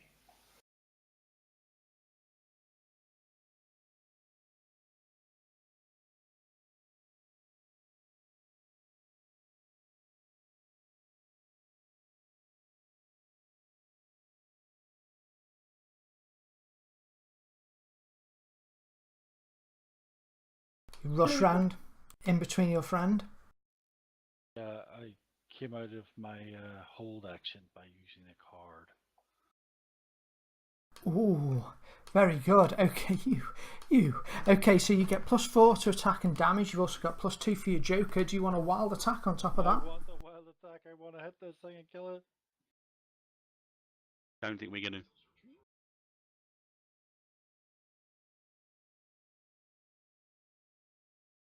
Are you sure you want a wild attack? Yes. Okay. Kill the damn thing. Off you go. Sorry, I've lost my the map went over it. Right, there we go. Mm-hmm.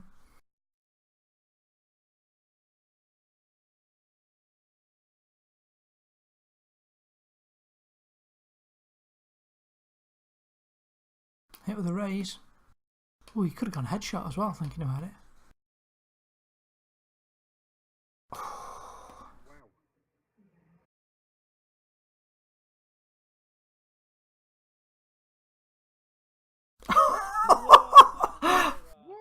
I'm sorry. Okay, you'll strike her, knock her off to one side, but she twists as your blade comes down upon her, and it takes most of the force out of the blow. You will see that there's a gash across her chest where you hit her, but any mortal creature, you think that would have taken her right out. Sorry. I have no buttons to click, by the way, so. At least he's got rid of one of her bennies. That was a crazy soak roll, sorry. I forgot to put the -2 on anyway, so it was 23 my one. No, my love, my daughter, please get inside, please, you can hear me. Don't let the thing take over, please. He's almost tearful now as this big man. It doesn't suit him. He's like a big 6 foot tall, hairy Goliath of a man looking quite emotional. Johan, you've recovered to your senses. It's your go. I'll go around there. And I mean, she's only a slight girl. And it is your father's wish you return to the cabin. And I'll attempt to push her. Okay, oppose strength. I am not the character that should be doing this. But hey, D4s explode more often.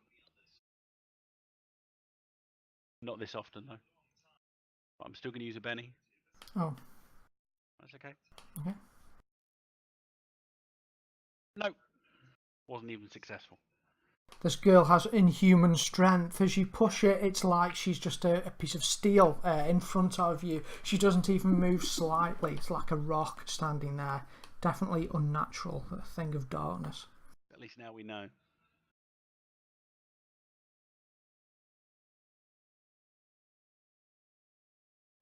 If you're done, if you want to move your turn on. Thank you. And I wasn't paying attention to the turn order. It's alright. I should have had a +1 to that for ganging up, but wouldn't have made any difference. Ah, yes, you would, but yeah, still. Okay, her claws flash out at Marcus.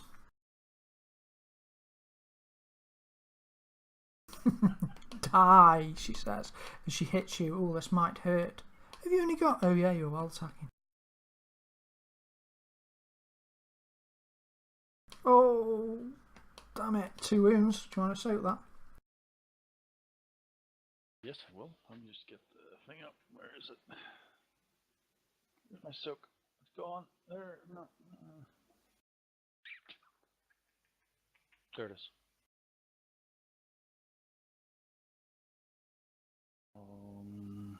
Do it again. Going for the raise. Didn't get it. Okay, I save for 1 wound then. Okay, the claws will dig into your ribs and you'll feel pain as they bite into you. It's my go? It is, and you remove your shaking and can act. Okay. Do you want to leave wild attack on? Or? Yeah, leave it on. I'm about to do something crazy. Where's my ages? Don't we have little blood splats on us when we're wounded? They no longer works. Yeah, they've been broken, the patch, but I think they'll return at some point. I think they've been fixed. Where's my ages page? I don't know. Well, I've looked twice through it and oh, there's the first page. Okay, I am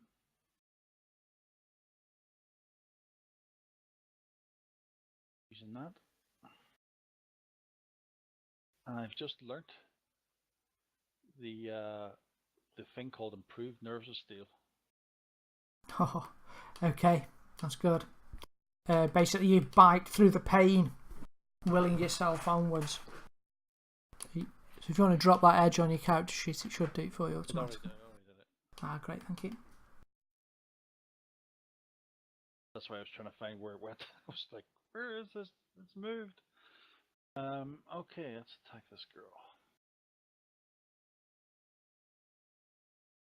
Did anyone hit her? What was her toughness? 12. Okay, headshot then. Is anyone else attacking? Well, trying to push her back into the hut, but yeah.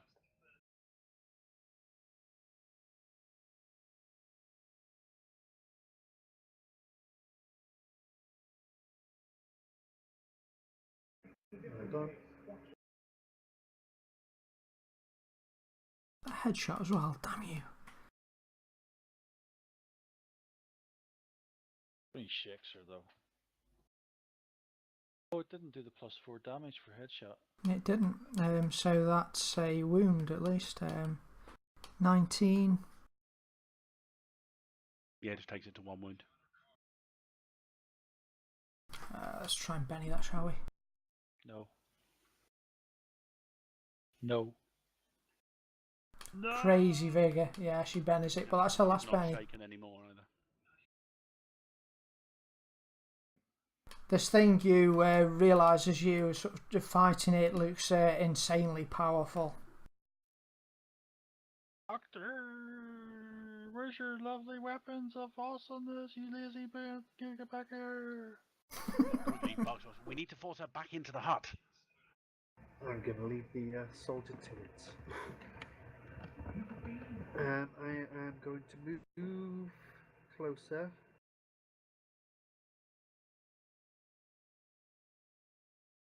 over towards this tree here. Can't quite get to there. That's fine. I will continue to try and talk to taunt the demon, just to try and give any sort of negative or. Good stuff. If we can just get her to resurface for a moment, she might be able to be susceptible to going back into that sort of thing. So it's okay. What again, smart trick? Playing on the love and all that, and trying to taunt it about the love. That's the angle that obviously I believe is the correct way. You're very close, but not quite there with that. You can make the smarts roll though, the post smarts. Gonna reread what you wrote. It's a love theme. I was deliberately vague, so. Okay. Very close. Anyway, okay, yep, smarts. If you want to roll smarts, you have to get higher than she rolls. Or it rolls. Presume there's no bonuses or anything. It's just straight, yeah. Come on, be good. Yes! Oh, that's alright. That'll do. Oh, mate, I'm just rolling on fire, aren't I? I'm sorry. You always roll awesome. Oh, right, screw you. Kill that soldier, I don't care. Mulligan's turn. And your turn, have you done? Yep. Oh. Malcolm, you're shaken still. However, you can spend a Benny if you want, which will just clear the shaken and you can act automatically.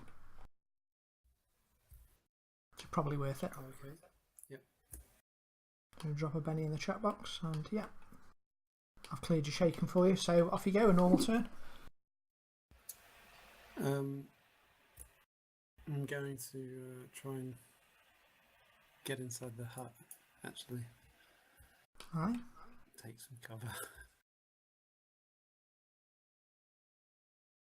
You don't get anything. You could attempt a smarts trick on her as well. You're really good at smarts tricks.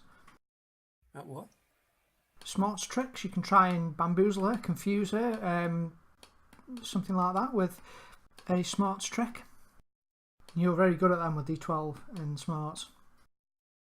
What it could do to her is put her off a game a bit, lower her parry. Basically, you roll smarts and then he rolls something else to see if he can beat your number. Yeah. You have to select your number.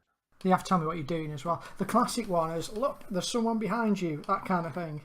Your shoelace is undone. They're smarts tricks. Over here, and yeah. She turns and is distracted. Exactly, yeah. Maybe next turn. I think I'll take cover first. You could sprint then if you wanted to do that, because you've still got an action left. So you can have another D6 move. That's fine there. Alright.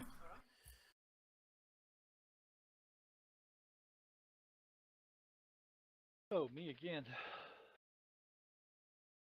The next turn button seems to have vanished.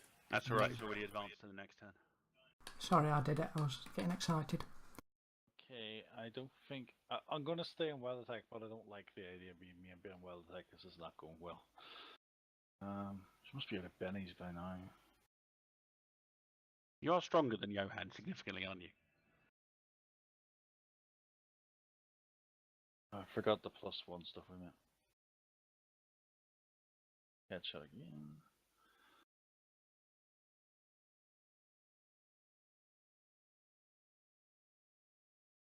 Missed. If only he had the strike. Oh, I'm going to Benny this. This is my last Benny. Because I'm arrogant enough to kill this little person. And this is the toughest thing in the area. So I have to kill her.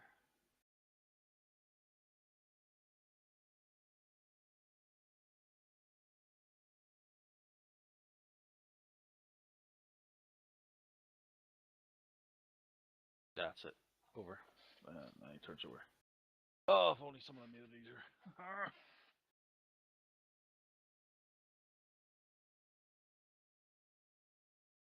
Oh, it's me. AC. Damn it. It's just not working, this smarts thing.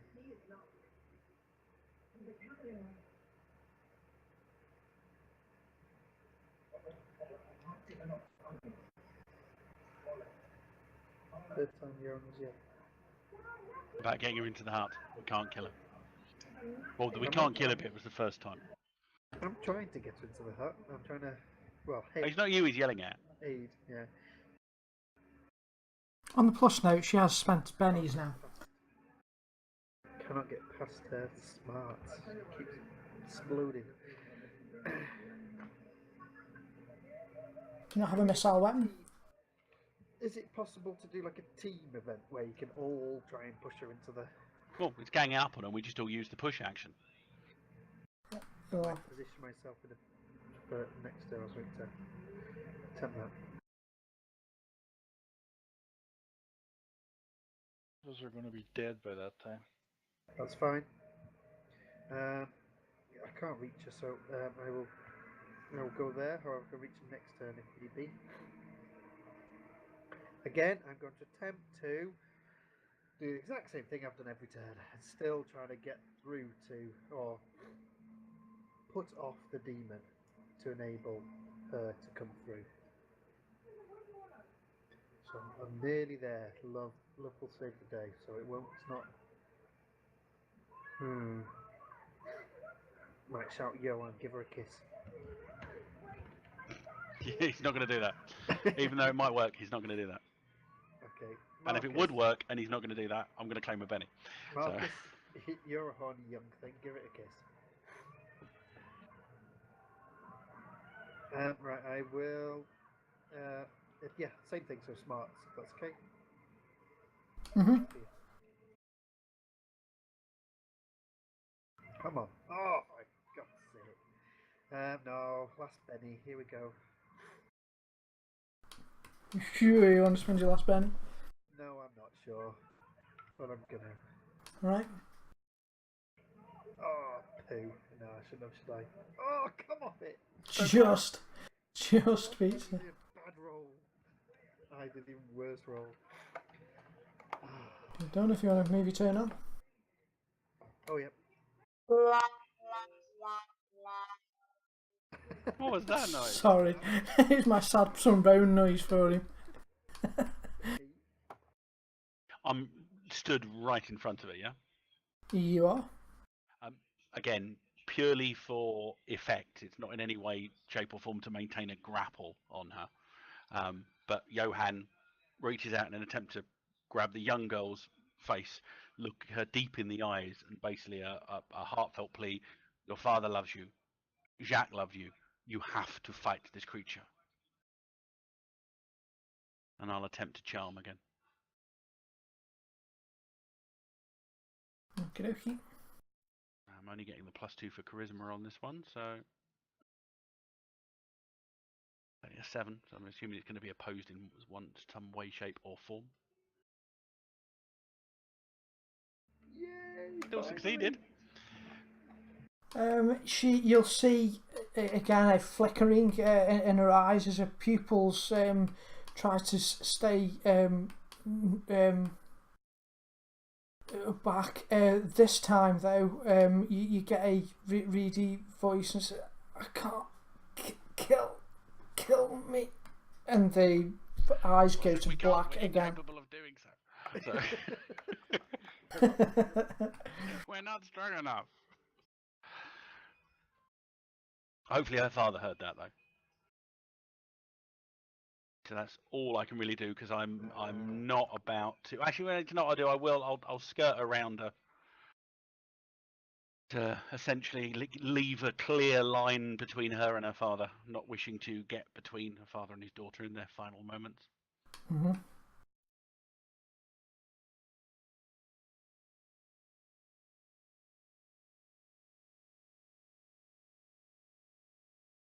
What's Mala going to up to?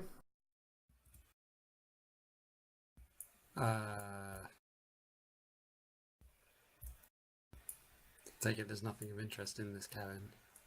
The cabin smells of sweat and urine. It really isn't a very pleasant place to be. There's scratchings all on the wall inside. It's very run down. There doesn't look anything particular value in there. It's just in really bad condition and just rubbish and things everywhere. Feces and the like.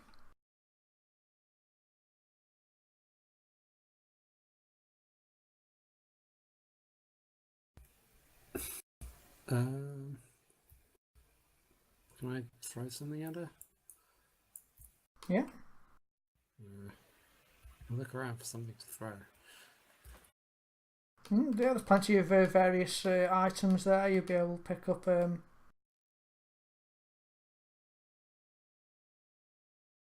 Not that I can think of anything off the top of my head. Something to pick up. A clog. A clog. Yeah. Okay. A clog. Okay. Have you not got a missile weapon or something? No. I'm beginning to regret this. Well, you could try the smarts trick. Yeah, I can't think of anything to say though. You don't have to be saying anything. That could be the smarts trick. Throwing the clog at her. Yeah. It's a distraction tactic. Oh, okay. Or you can just shout over here. I'll shout, you have too many shoes, and throw a clog at her. Okay. It doesn't matter if that demon's possessing her. There's a girl inside there. That's going to cut to the quick. Yes. Yes. Do you mean you got too many shoes? No, near enough shoes. Okay, make a smarts roll. I'm trying to find. Oh, it's straight smart. Yeah. Well, that's sad. Well, next. You can. Benny, Benny. Yeah. I'm sort of saving these to preserve my life. All right. like, use them to save our lives. It's up to you. Claude drops his shoulder and hurtles towards the beast that was once his daughter. +2 ganging up bonus. Well, he also gets +2 for charging bonus. Did he already fire his blunderbuss? He's not actually firing it. He's trying to push her. Oh, okay. Oh, that's good. We can lock her in the room if that person's in there. He's got loads of Bennies. Wow. Pose now. This is where it explodes. The raise. Oh, she feels it. That's 2 inches.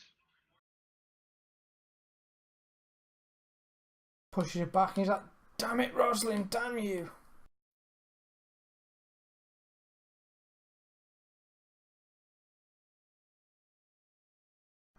Not so quick, my father. How does he get +4? +2 for charging. +2 ganging up, +2 for charging. Oh, okay. She nimbly steps around Marcus, which gives an attack of opportunity for Johan. Who has a dagger, so he will at least. Is there something? Could I attempt to trip her with this attack? It's. Yeah, go on then. Yeah, an agility trick if you want to do an agility trick.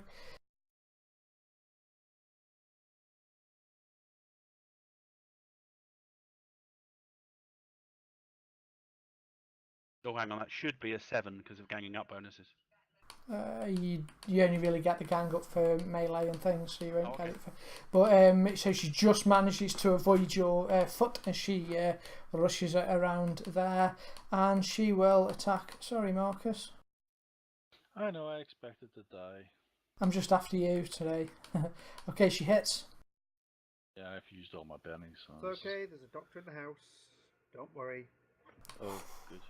As long as Doesn't she doesn't matter. as It long as bounced. she doesn't remove your head, I can save you. Glancing blow. Johan, you're up. I'm still thinking of the push maneuver, or possibly could you do a drag as a push? Yep. But that charge did seem to give him a bit of a benefit. Yeah, you need like 2 squares, so, well, you can do it. You can run round in a circle. 2, 3, 4, 5, or 6 to there, and then pushing her towards her father, basically. No, that's a +4 overall, yeah? Yeah, if those two are pulling as well, yeah, go for it.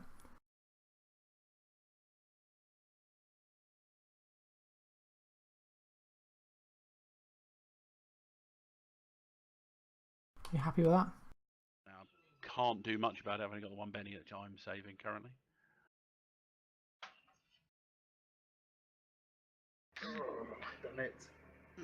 He's crazy strong, this beast is. Yeah, I'm not going to do anything more on that. But basically yelling, just grab her, drag her, get her back to the hut.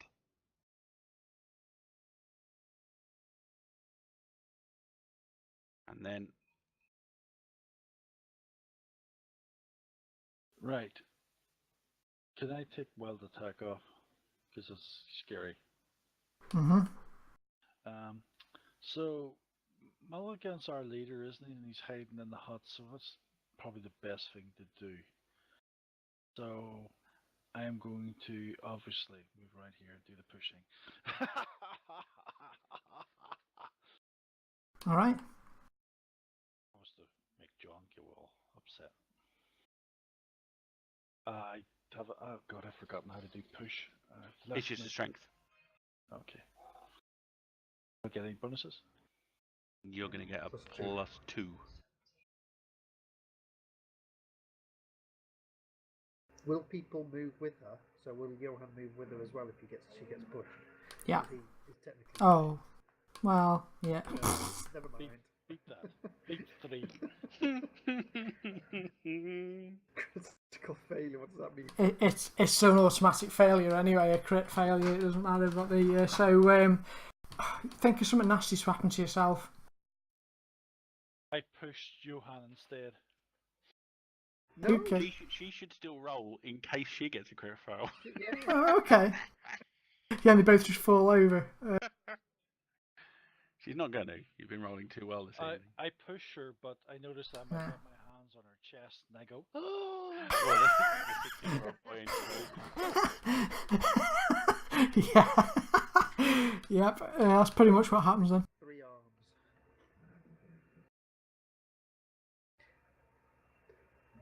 Dun, dun, dun. Presume your turn is over. Join the fray. Come on then. Charge, Mad Cleaver. charge and push. All right. It's like we're trying to direct her to give birth. And push. Remember to breathe. I wonder what's happening in the background of your house when you listen to you say these things. So I get +5. Yeah, because you're charging and you got a 3. Alive! I've got a Benny. I've got Bennies. Because Would you it- like your joke. I like your joke and general joke so far. Everyone's got a Benny. Something worked. I did work. Right, strength +5. Come on. Explode. 9.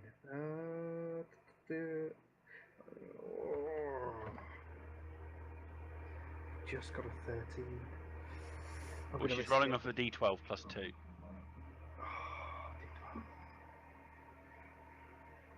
So she can beat a 9 with an average. Yeah.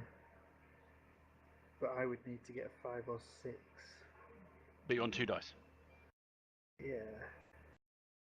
You wanted me to roll it. Oh, sorry. Let's do the bennies. I didn't have a benny when I charged in. Explosion. No. Same thing. Oh, +5. 9.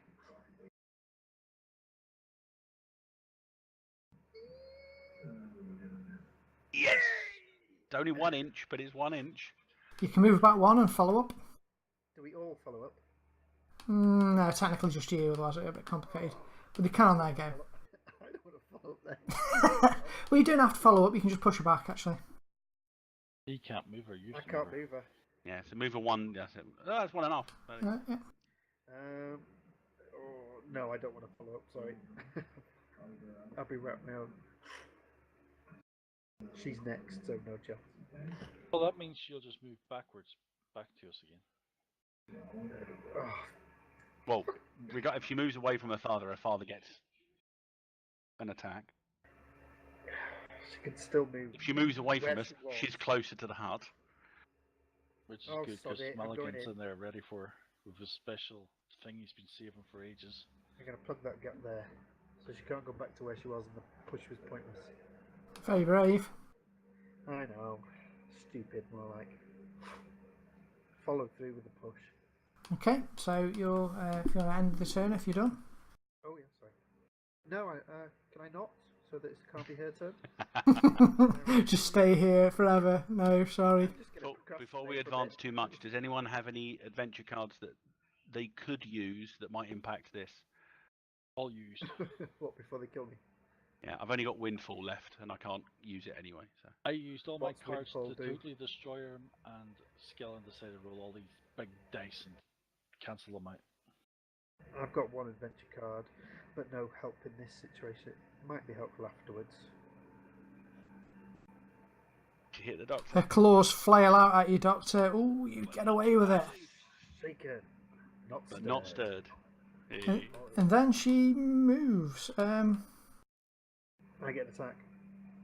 If she Oh, moves away from you. Yeah. No, he doesn't because Oh. you're So- shaking. The dad Oh, gets an so good. attack, you don't get an attack, I get an attack, Marcus gets an But attack. no, it depends which way she went. No, she is round you, sadly. So her dad gets an attack. Yeah, she moves round out of your reach. Her dad is still clutching onto a blunderbuss. He levels it at her, and you see his hands shaking, his eyes welling with tears. My daughter, he says. He'll have shot that way though, won't he? East, because she'll have run east and north. Oh, does he not get his attack? He didn't shoot. He basically he looked to go to shoot, but his hand just trembles with the thought of shooting his daughter. Malagorn, you're up.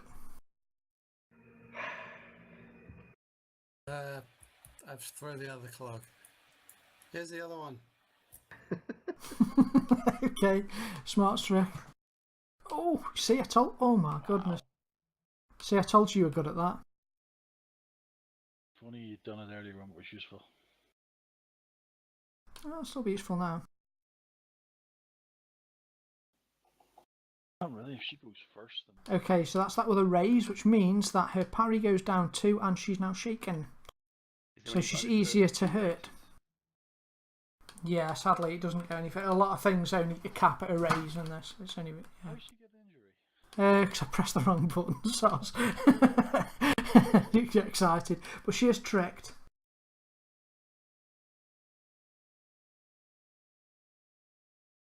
Why? You gonna come out? You gonna stay? I'm staying here. Okay, if you want to end your turn. Sorry. Alright. Damn it, Rosalind, no!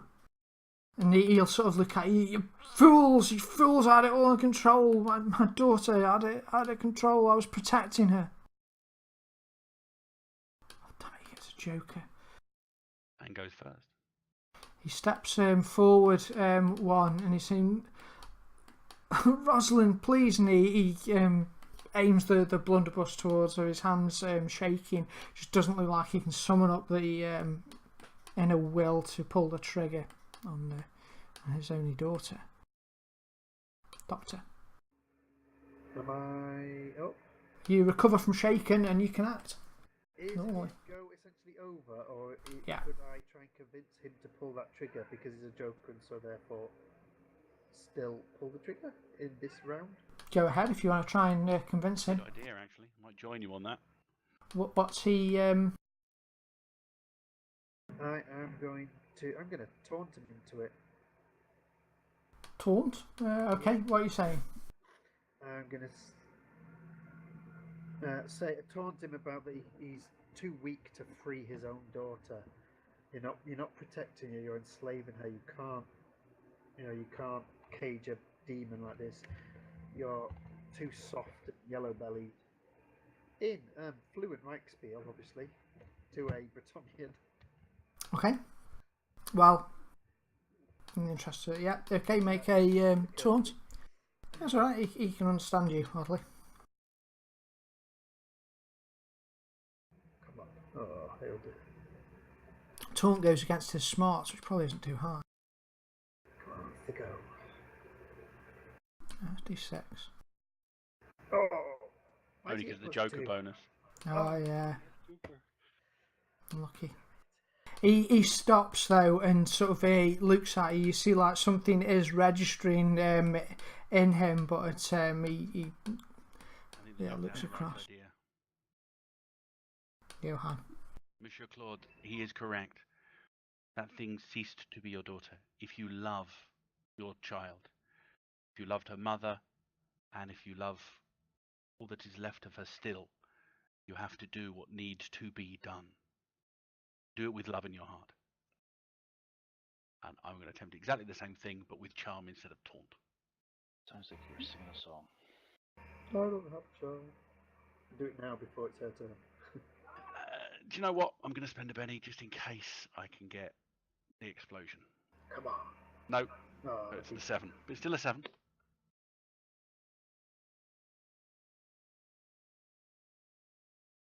Oh. It's equal. Fender wins, isn't it? You see him considering your words, and he looks at you, shaking his head. No, I couldn't. Rosalind turns round, her voice now going back from the deep demonic voice that you heard before to the voice of his sweet daughter. No, Papa, I love you, Papa. Do anything else, John? That is her speaking. She wishes it to end. And I'll just step back, sort of like to him, and just to lay a comforting hand on his shoulder. As you do so in the name of science, because he has a joke here, I'm going to, as you touch his hand, you hear a gunshot ring out, echoing through the clearing and disrupting the still night air. Misfire. Yes, I was thinking misfire never explodes around you. It is a blunderbuss.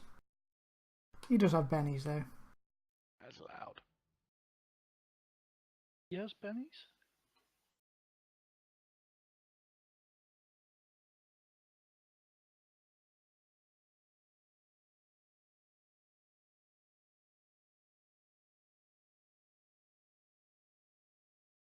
He aims the blunderbuss towards his daughter,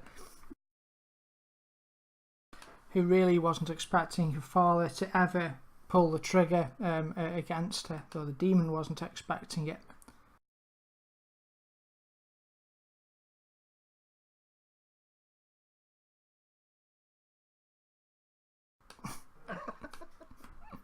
You suck. All that for 8. All that. Okay. However, the shrapnel pierces her stomach, and she sort of staggers back, looking at the wound. Papa, no, Papa.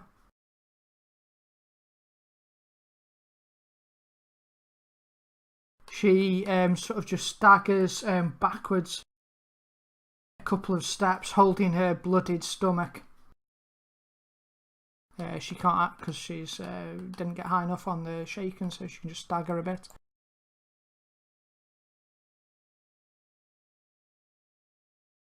Malagorn, you're up. She's no longer tricked, so you can try that again if you like. If you're a one-trick pony. One-trick pony. One-trick pony. Can I shout shooter again? You can shout shooter again, yeah. You can. Does that count as a trick? It does.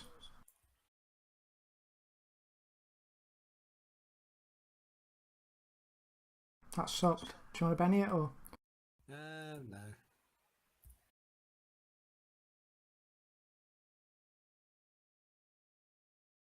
Yeah, she's too shocked by her father finally turning upon her. Marcus, you're up. What would you like to do? Okay. Since everyone seems to be leaving her alone, and She's been shot with a blunderbuss. everyone left her alone. Badly.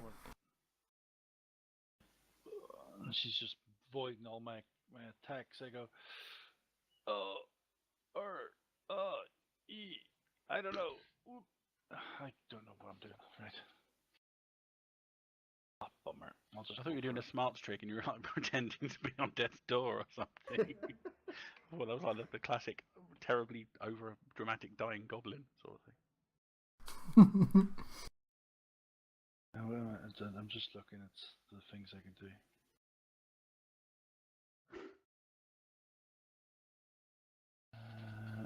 So I have to go to my skills page. Okay. Yep. Okay. I will taunt her. Yeah, why don't you go over there and kill your father? He's the one that shot you. Alright, it's like an anti-taunt. Yeah, okay, go for it. Yeah, because I want to get the bonus against hitting her. Mm-hmm. That's it. Oh. Just. Do you want to move? Or I will move, yes.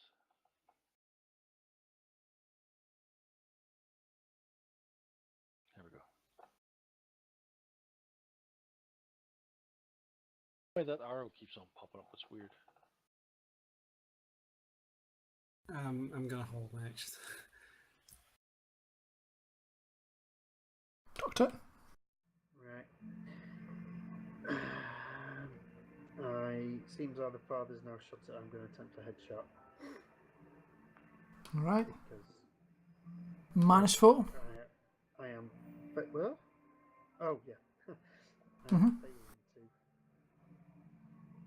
Go for it. talk around and I'm failing to push her, so.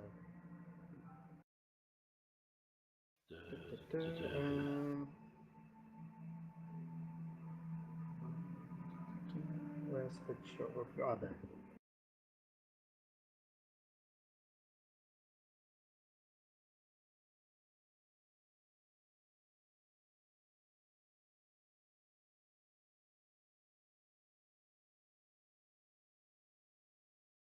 Oh, could be good, could be good. Oh! Yes.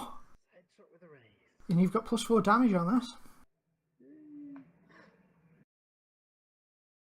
Come on, please. Appropriate if the doctor puts her down. Come on. I think it passed the toughness, you see. Oh, I didn't put +4 on. 16. There's a wound.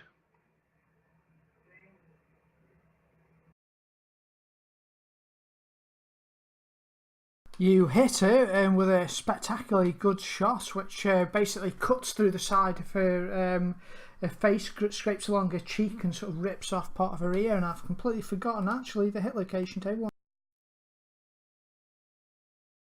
And it's on the head, so there you go. Make a head roll. Spellcasting Ooh, -2. it basically Through her cheeks, didn't it? Sorry. Horrible. yeah, cuts through her cheeks. She's not looking quite so pretty anymore, sadly. But would you like to move?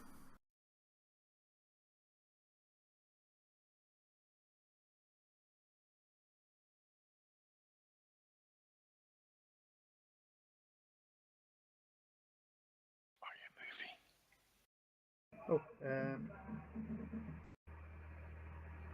yeah, I might go hide.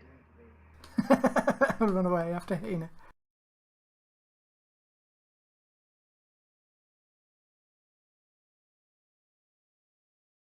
Go there.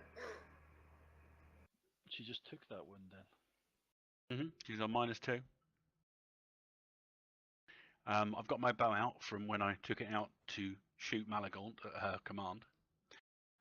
So I'm just going to draw a bead and sorrowfully loose an arrow at her. I'm going to try a headshot as well. Less likely I'm going to hit with a headshot, but it needs to explode, I think, regardless. I do have a Benny left though, so give it a try.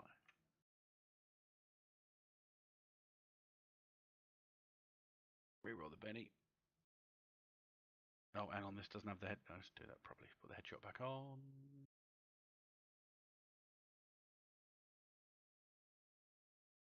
Nope. Well, worth a shot. Literally. Mm-hmm. Step back a little bit. Aye, Mr. Father.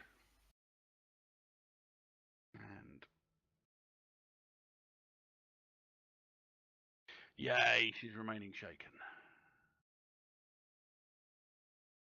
She starts gurgling, then talks in some tongue that you've never heard of, some dark It's Sure, me. I know a lot of languages. tongue. I didn't get that one. I could have done if I didn't. Knockers you up. Movement of 6. Wild attack? Are you going to wild attack? Do not give me wild attack. Stop it. Oh, She's shaken. She can't react. This round. Yeah, I mean, you'll act before her next round. damn you, Marcus.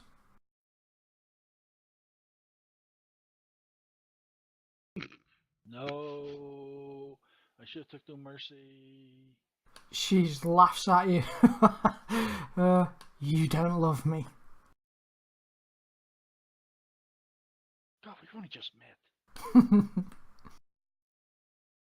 Claude reaches round to his back and unfastens a large two-handed maul. Give her the mercy that only a father can. Come on. Kill her. You love her. If you love her, set her free.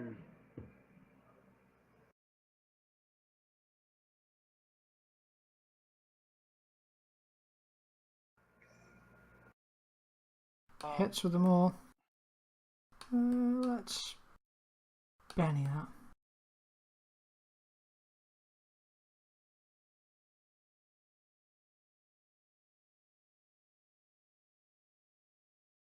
Gets the raise.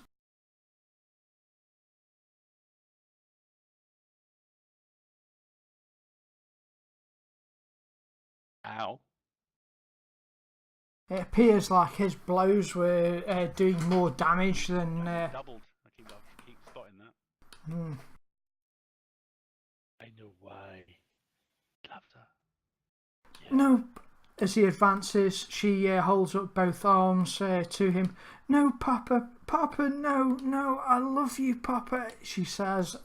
But he grits his teeth and you see his eyes are pretty much closed as the blow strikes his daughter's head,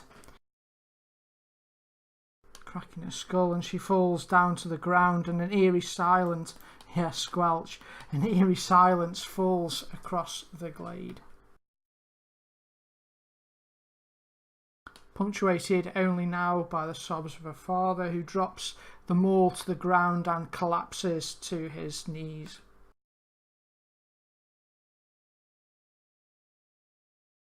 Coup de grace. We should leave. Damn you, he says to you It all. was all his fault. I wouldn't have done that.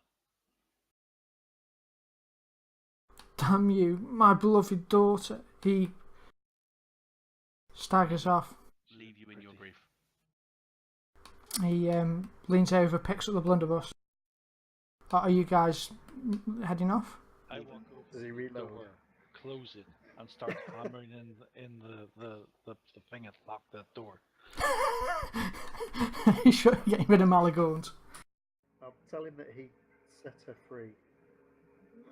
That he saved his daughter. I think he You knows can that, Doctor, but Stay it's in going there, to be you useless small person. solace. We should leave. He picks up the blunderbuss sort of half-heartedly, sort of half dragging it with him as he sort of moves off. And you're leaving also, are you? How do we know he isn't infected too? Just to be the voice of reason for a moment. We only hear you faintly behind a locked door. Oh, okay, in that case I'll ransack the hut. The hut's just filled with filth. I do not think if he was infected that he would have so vehemently attempted to keep her contained. Depends what the incubation period is. I do not know what these words are of which you speak. I have but a D4 academic knowledge science, and even that is a basis in Renaissance law.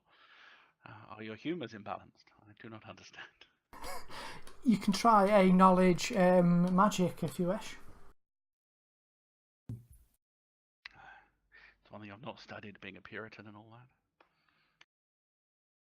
Somebody has, though. You think maybe the greatest danger would be the demon jumping at all. However, in this instance, because it looks like it was attacked by what it was most vulnerable to, and sometimes they have vulnerabilities when they cross onto the material plane, it could be that the demon is indeed vanquished, at least for the time being.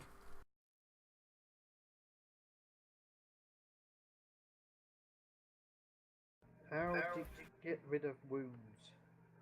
Does a night's rest do that or not? Wounds are really quite hard to shift. Within an hour, you have a golden hour, which you can attempt to heal the wounds. Once the golden hours are passed, then you can't try and heal it, and it needs to heal naturally.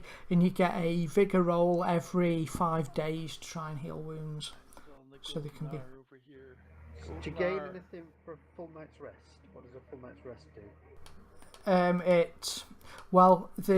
After 5 days, you get a healing roll, but there's modifiers to it depending on how much you're resting. So technically, one full night's rest does nothing.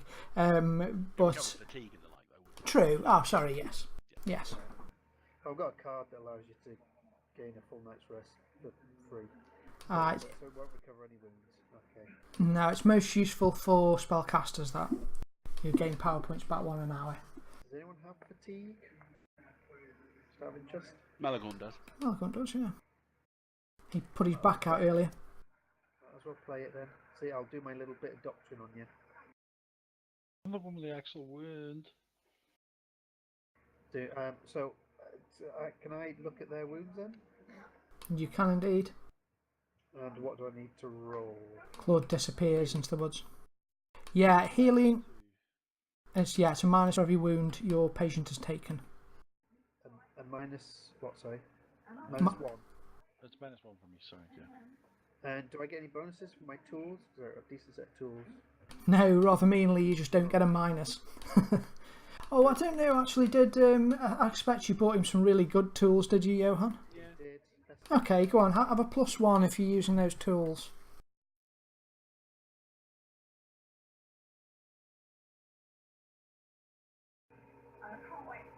How did you get -7? Why is it minus 7? Hang on a minute. You bandage. Dude, are you sure it doesn't torture? Why have I got headshot still? Bandage up his head really spectacularly well, but without the minuses, it does actually heal your wounds, so you'll be okay, Marcus. That would be, I think. Yeah, just done it. You healed my wound then. Good. Yay. Yeah. And who else is wounded? I think that was it. You got off quite light. I didn't actually kill that many people, sadly. As you rather sorrowfully starting to make your way back then to town, away from this place, you're just nearing the foot of the Hunter's Trail as you leave, when you hear... I turned to Johan and say, should we actually let him out of the hut by now? Oh yeah. I presume you let Malagorn out of the hut at some point? Johan would have let him out before we left the area, yes. I want to hear what you two say to each other after you shot him. What does Malagorn say to you? I want to be a fly on the wall. He doesn't say anything, it's just a nod of one gentleman to another. It's enough apology. At least that's what Johan's claiming. Hoping. I assume it was an accident. It was the might of her demonic power. It twisted my mind. But your distress broke it. It's okay, we won't tell your wife you felt Let's the say first young lady you met. nothing more about it. And I believe there was a dramatic something from the woods when we got to the bottom of that. There was. You're all talking to each other about the events that have gone on, and just after Johan says that, there is the stillness of the night is punctuated by a single blunderbuss shot.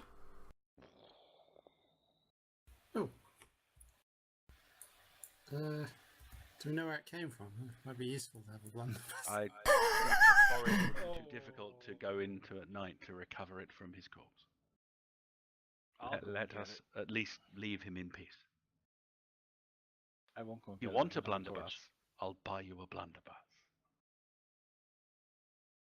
Oh, I reckon I can go out and get this blunderbuss. That's not dark enough. I'm going arrogant. I'm using my lovely friggin' disability finally, properly. Can I say I used my disability, thinking I was a doctor? I went old doctor on him and healed him. Go on. I've already invoked Curious this evening, so. And I'm not curious. I know exactly what's just happened. There's absolutely no mystery involved in that whatsoever. Oh, I don't know what I'm actually using to find this thing. Perception? You do realise this was after we'd Follow walked trail? down for an hour to the bottom of the trail. He And runs he back. walked off in a random direction in the forest that we are not familiar with in the middle of the night. I've got a problem. Yes, you do. I'm curious and I'm arrogant, and so it just has to happen. Okay, are you going to wait for Marcus as he runs off into the woods looking for a blunderbuss? Or are you going to go with him? I'm not going with him. No, Okay, leave him to it. Marcus, you run around. You will notice that since the destruction of the demon, the forest has seemed to have come to more life again. Even at night, you'll hear the hooting of owls and other such rather pleasant forest sounds. The quiet gnawing of rabbits eating other rabbits. Yeah, no, none of that. Because they were just native Bretonian rabbits. Nothing to do with it. Yeah, they're just normal killer rabbits. You will find the blunderbuss and come running back. Yay! Told you! Find it! You can. I assume by this point we're back in town. I hand it Yeah. over to Mulligan and go, there you go. I You like you. You're better than that Johan person. Johan. Oh, thank you. It's very kind.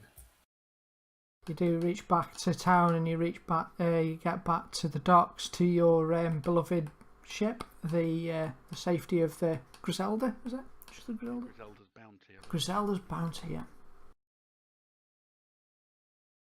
And basically stride up onto the ship, but somewhat dejectedly, and Another successful mission. give the first mate, who I believe was the one that wished Johan to be given the option to go and propose to his true love, the sad news of the evening's happenings. No, don't just say he's joined his love, because he has. In the afterlife. Well, that will of course be the epitaph, but there is no point in informing him that he has been deserted by a loyal crewman. But yes, they are together. His head falls down, his chin nearly on his chest. You can tell he does actually. War's embrace. You can tell he does actually care about his crew, and he looks greatly saddened about the tale that you tell. However, Full mercy that he died before finding his paramour's fate. yes, and we did what we could. Oh, we certainly didn't know. Okay, I'm going to remove my special skill I no longer have. Yes, we I very much doubt that Jacques was aware of his fiancée's situation. How it happened, I have no idea, but perhaps it was something to do with her mother's death. That was when the father took her away. Maybe our adventure is cursed. No, I do not think so.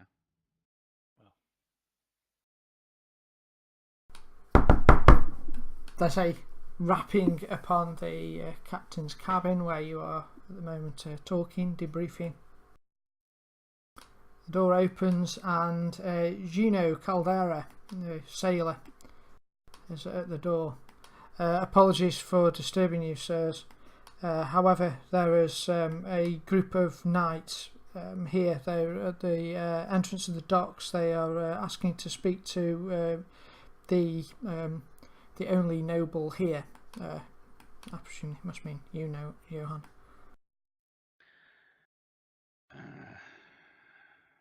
All right. I shall go and see what they desire.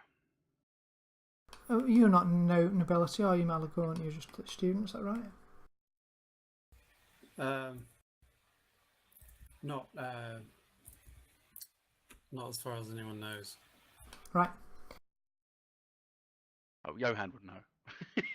We were at school together. We know things about each other people should never know.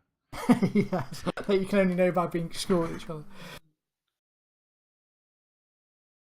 I'll get up, still a bit sullen, and go to meet these knights. There are these knights. Standing on the dock, each one is dismounted but has a horse next to him, each one carrying a large, formidable looking greatsword. From behind a helmet, a disembodied, I guess, voice comes out, a booming Bretonnian voice. The Duke Louis de Aramis demands your presence immediately in the castle. You are to come with us immediately. Of course. I will be honoured to meet with the Duke. Please, lead on. And you three, he says. Reaching to Marcus Malagorn and the doctor. Why? Because he is the local authority, if nothing else. Okay. This is not a trick by your counterparts trying to delay us, is it? It may be, but we need to honour the local customs regardless. No, we don't. I don't see where I should go. I'm staying here. Tell that to your lord. You're staying there? You can refuse if you wish, though he did seem fairly demanding about this, how he said it. But... Yeah, I'm playing floor. Which floor is it?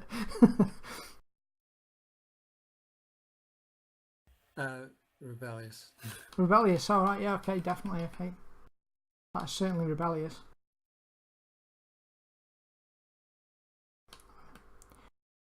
It's good job you saved your bennies there, Malagorn. Sir Knight, did your master ask for my companions explicitly, or are you just overstepping your bounds? He did. He will be most displeased should they not attend. He's gone to much trouble to prepare a banquet.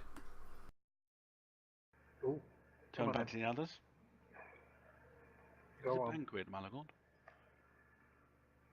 I don't see why I should be at the beck and call of some local noble. I like it here. So, Sir Knight, you were saying this is an invitation, not a demand. Well, the Duke is not used to people refusing his requests. Unaccustomed to it. I understand. You must realise that we are from Reichland. Our customs differ from yours. And while I am eager to honour your master by embracing the local customs, my companions are free men of the Empire. They will accompany me, should they wish. And it is no slight upon the honour of your master if they wish not to. But I will come to honour him directly. Well, you can tell him that. And I'll turn back, if whoever is coming, the ones that aren't, I'll turn back and said, perhaps we can bring you back some of the local liqueur. I understand it is quite exquisite. I won't be partaking myself, so there will be extra. And I'll follow the knights, and anyone else who wishes to can do likewise. I'm not going to force anybody to do so. The knights don't either, though. You can see they look a little surprised that somebody's said no to the Duke, but they don't force you. So, who's going? Who's staying?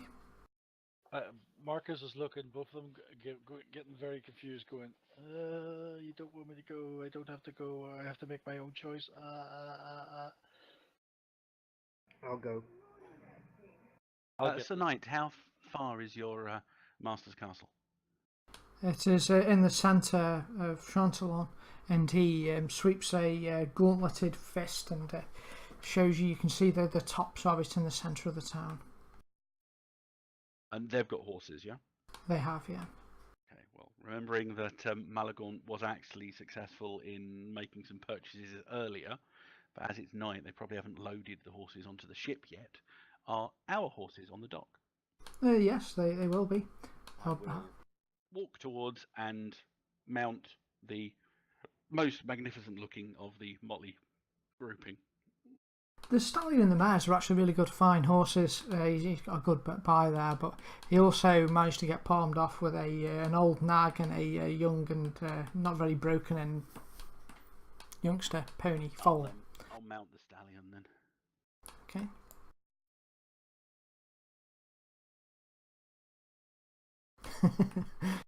Marcus elects to walk. It's alright. Doubt we're going to be galloping. It's only a canter. It's just we need to keep up the appearance. I'll stay behind then because you're all going on horses. No, it's only me on a horse. I'm walking. They will only go at walking pace anyway through the streets. It wouldn't be appropriate for the two of you to be on a horse as well. Not for the local custom.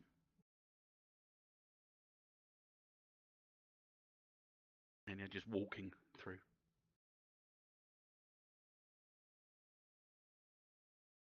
And so it's the Doctor and Johan going? Yep, if Marcus doesn't want to go, he doesn't have to. Well, I'm trying to work out, would Marcus think that this is a bad idea because Bretonnians, if they want to hurt someone, would hurt the servants?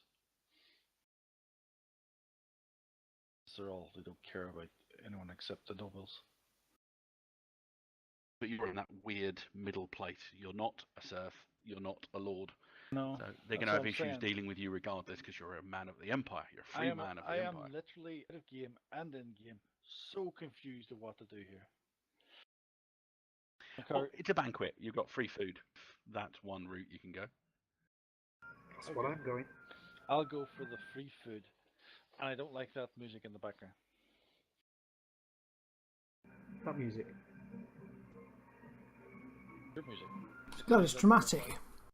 Plus, from the sounds of it, it gives Malagaunt some time to get on with his eldritch experimentation in his secret cabin. It sounds like we're going to a party with dancing girls. That's what it sounded that music was starting to play. I do have something to discuss with Malagaunt as well at some point. What I'll do is I'll split the scene then in between Malagaunt and the things that are going on here. Okay. It's a big castle. Oh, I'm in that room. Ah, good. I'm not sitting beside the Doctor. That's nice. That's a very big castle. It is, isn't it? Impressive. And look at the big demon room in the corner there. That's not suspicious.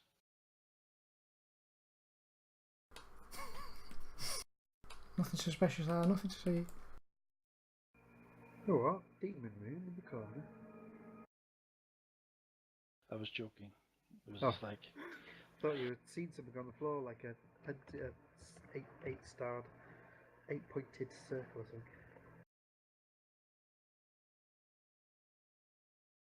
Because everywhere we've gone, we've met something bad. I reckon even the houses were bad. Of course, everywhere we've gone, we've met something bad. You'd moan at me if you went somewhere and you'd met something not bad. Even the bunnies kill you here. 16-year-old boy moaning about you're not taking me nice places. You promised me sights. You promised me. Oh, if you've seen sights, we never said they'd be pleasant ones. Okay, the knights lead you through Chantelon, and you go through into a rather impressive big castle, as you say. It's centred on a hill in the centre of Chantelon. It's got an outer gatehouse you go through, and after the inner courtyard there leads you straight into a banquet hall. Inside there's a lot of people, all the noble types. They're all wearing bright colours, which are outlawed, forbidden for peasantry to wear any colour. So these are all looking very brightly coloured and loud, gregarious looking nobles. At the head of the banquet room sits this man, the Duke Louis himself.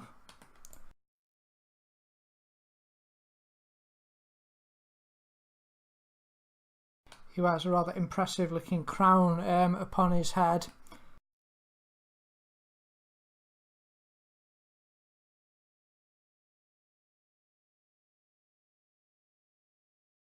And in the room you notice, can't miss it really, that standing behind him is a rather macabre remains of a decapitated head, which is now pale, pallid and sickly colour of severed head, essentially, of a bearded, long-haired man on a spike sitting behind him just over his left shoulder. Do any of us recognise him? No. Good, thank goodness for that. Ooh, we're safe. He's not one of your crew or anything, you mean? Yeah. You recovered that from the forest directly. Ah, he stands as you enter. My honoured guests, you must be Johann, Dr. Lothar and Marcus. I invited another Malagorn. Where is he? He wasn't feeling too well and he had to stay in his cabin. He sent his apologies, and this is going to be... Your Grace, Marcus speaks correctly. We had undertaken what we hoped would have been a joyful undertaking, reuniting one of our crew with his lost love.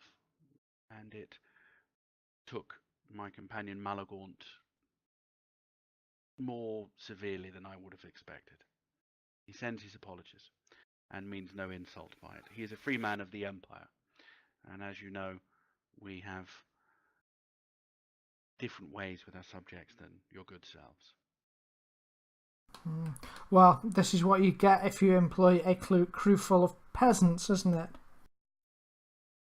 Well, we are on a long journey, Your Grace, and certain economies had to be taken. Quite, I understand. Well, compared to the crews of the Bretonnian Navy, our sorry sailors pale in comparison.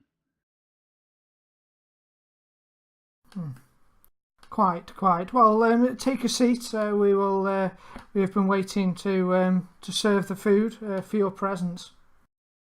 I'm glad that you could be here. We are honoured, Your Grace.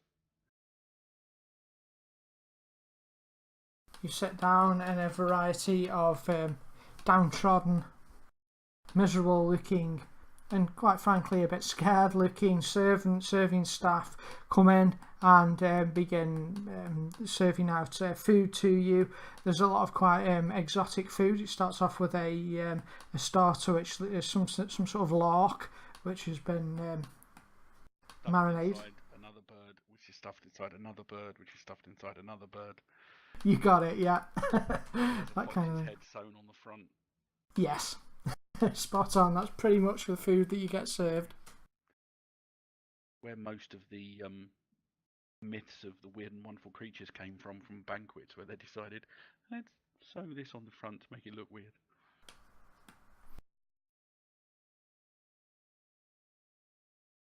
Make small talk, as is appropriate. Answer the Duke's questions. You make a sort of small talk. There were some nobles around you who are curious about your voyage. So you believe the world to be flat. That'll be an interesting thing if you should fall off the earth. What do you suppose the edge of the earth would look like? If it is indeed an edge and not a sphere, as our expedition wishes to prove, then I suspect it will look quite precipitous. But we will be among those few men alive, briefly, to have seen the underside. you'll chat with them, and they'll, knowing your character there, Johan, and probably the others of you, they're not the type of people you'd really like. They, whenever they speak, it's usually derogatory of the peasants. They don't really give Marcus or the doctor, well, they don't really speak to them directly. They speak to you more, Johan, obviously feeling that they're probably not of noble stock and not worthy of their attention. I'm used to dealing with nobility like this because he doesn't particularly like the Reichland nobles either. As was obvious in his reaction to his mother-in-law. Yes, and these are... They're slightly different than the Reichland nobles. In some ways, they're a bit more hardcore in their oppression of the peasantry. There's a lot more of a marked distinction. Class-wise, a lot of laws separate what a peasant can and can't do. After talking to them, they will say things like, that they don't believe that peasants have got the capability to read. It'd be cruel to try and teach them because they just struggle. It'd be cruel to educate them. And you'll get a lot of comments like that. Yeah, I'll hold my tongue. I won't be derogatory about the system, but I won't commit any support to it either. Drawing the fine line, it's a case of I'm not a local nobleman, so I couldn't possibly comment. It is not the way we do it in the Reichland, but then each nation has its own ways and means. You're very diplomatically, and you're used to this. If you want to make me a basic charm roll for your sort of interaction here with... Yeah, it's a 5. Yeah, it's good. Yeah, you don't make any faux pas. Yeah, there is an obvious underlying disdain for some of their activities, but don't let it show through entirely. After a while, just sort of a little after the main course is served and before they bring the sweet course in, the Duke will lean across and speak to one of the servants who nods. They retreat out of the hall and return with a youngish boy. It's Bretonnian, Lothar. It's the local language. Yeah, you've no idea what the hell they're on about. It's a bit rude of them, isn't it, really? Well, I will translate to you whenever anyone says anything that relates or is offensive. But then also I will wonder if most of it you don't want to hear anyway, Doctor. Did he switch speech? Because he said hello to us in Reichspiel, didn't he? He can speak Reichspiel, yeah. Most of the nobles probably won't deign to bother, though. Yeah, they can speak it, but they won't, particularly not if the only other noble there speaks Bretonnian. They'll in fact relish the fact that you can't understand what's going on. In fact, probably throughout my commentary when I'm talking to them, whenever I'm making a point, I will I'll make the quotes in classical just to put them off guard a little bit if they don't speak that. Oh, very good, because some of them won't, yes, know what you're on about, or at least not speak it to the excellent standard that you do. They break into Latin effectively every so often. Okay, this young lad enters the room, who you will get to know. His name is Alphonse. He's unidentified at the top of his picture at the moment. Let me identify him. I took the identify thing off because everyone goes, "Oh, killer bunnies" and stuff. Yeah. That's the point of it, isn't it? Yep. There we go. This young lad is called Alphonse de Aramis, and he stands nervously at the seat next to his father. So it's a familial resemblance. The father will sort of scowl at him, almost looking in disdain at his son, and he will wave, beckoning with his fingers. Johan and company, you may approach my table. I will stand up and approach, gesturing casually to the other two as well. He said... Speak in Reichspiel. He did actually say that in Reichspiel this time. Still do the slight beckoning just in case. Mm-hmm. You all right?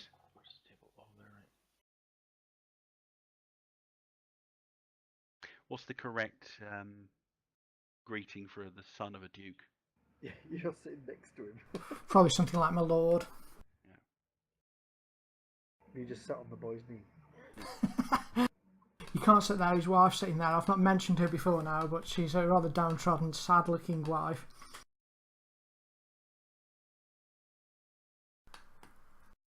Your lordship, towards Alphonse. I have something that I want you to do for me. And he gestures to the side of him. This is my son, Alphonse. He is, shall we say, and you see the son sort of stands there nervously. He tugs the bottom of his shirt with his fingers. Let's say he lacks confidence to properly carry the name de Aramis. You will take him with you on your voyage and care for him and return him to me when you return this way. I've no doubt that under your company he will return a more experienced and wiser man. The voyage is known to do that for a young gentleman, Your Grace. It is a good idea. I'm trying to think of a better word than good, but I lost it for a second. Then it is settled. We are pleased. I would say, my lord, the voyage is perhaps more hazardous than you perhaps, based on the commentary of the nobles around. I fear they have somewhat glorified the excitement of the endeavour whilst reducing the underlying risk. We will be travelling far beyond the expected known areas of many maps. The lad is de Aramis. He bears the de Aramis name. He will survive and you will return him to me safely. We shall endeavour to do just that, my lord. What position would you like him to have within the crew? Better not say doctor. He scratches his face. Ship's cat. I'd be happy for him just to learn from you and learn on your travels. And knowledge and experiencing some hardship is what he needs. He will be treated as a full member of the crew. We have a long journey and we have no space for anyone who cannot pull their weight. A general tutelage across the detail of the ship. I mean, he will learn from the captain down through the crewman. Every man within the crew will have valuable knowledge to impart to him. Good. Then make it so. So it sounds like that Picard all of a sudden. The Alphonse next to him, he sort of nearly blubbers. But Father, you can't do this. You can't send me away like this. I can't go. You know I can't go. Shut up, boy. Is all he says. And Alphonse takes a step back as if to recoil from a blow he was expecting to arrive from his father. Are you saying all this, Marcus? Oh yeah. I don't have any adequate etiquette at all to nobles, because being an orphan boy, and I don't deal with them at all. Yeah, he will be taught basically when Marcus says that. Johann will smile good-naturedly.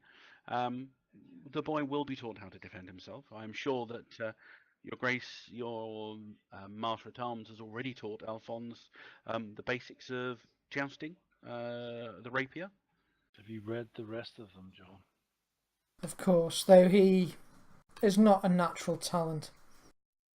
If he should die, then so be it, though know that we would be, and the Duchy would be most displeased with you should he not return in one piece.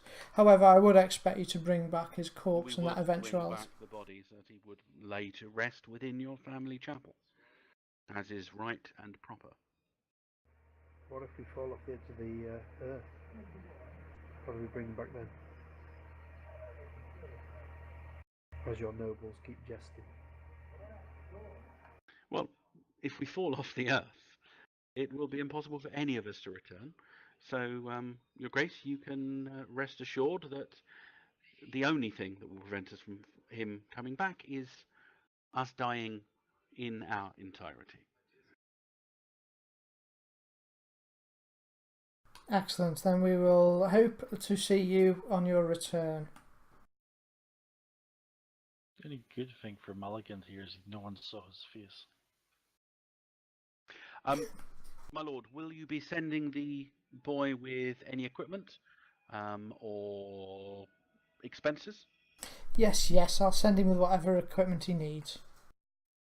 No, do a list and give it to one of my servants. Of course, we will do so. What? A list of what? You need to put a list together of all the equipment he'll need, Marcus, including recompense for any expenses he might incur upon the way. Oh, yes, we need money. Yes. Oh, we don't particularly pay it afterwards. We do not need money, but it would help. Yeah, we know we had money before, but you keep on giving it away, so now we're going to find I still have money. Any extra? It's okay. I'll sort this out. Yeah. It's fine. Basically, at some point, it's thinking, Marcus, things like, the reason why some people are able to get as rich as my family are is by knowing when and when not to spend money. And not passing up any opportunity to gather more. Your Grace, on another subject, and forgive my ignorance of your local customs, but pointing up at the head, your associate. I am intrigued as to the reason for his impalement. He meets the similar. Curious flaw on this one. He was a traitorous man. He worked against me. He displeased me. He questioned my word one too many times. A dissenter. Terrible. The Duke gets up and he moves over to the head and strokes its hair. I'll step up with him, sort of like in the sort of the classic way that Prince Charles and sort of like royalty walk around with like the arms held behind them and that sort of thing. He's like absolutely enthralled in what this guy is saying, and at the same time not taking in a single word in that sort of the way royalty can do. Mm-hmm. He will start talking to the head almost as if you're not here, and he says, "You were very naughty, weren't you? Not naughty anymore." And he's like stroking the hair of the head of the headless corpse. Alphonse is better off with us. As he's doing this, you notice that there is an atmosphere of fear in here. When people laugh at his jokes, they aren't laughing. They sort of wait for a bit to see if he laughs, and then they'll laugh. To go along with it. They look scared of crossing him. Yeah, it's the way it is here. If you me for entertainment.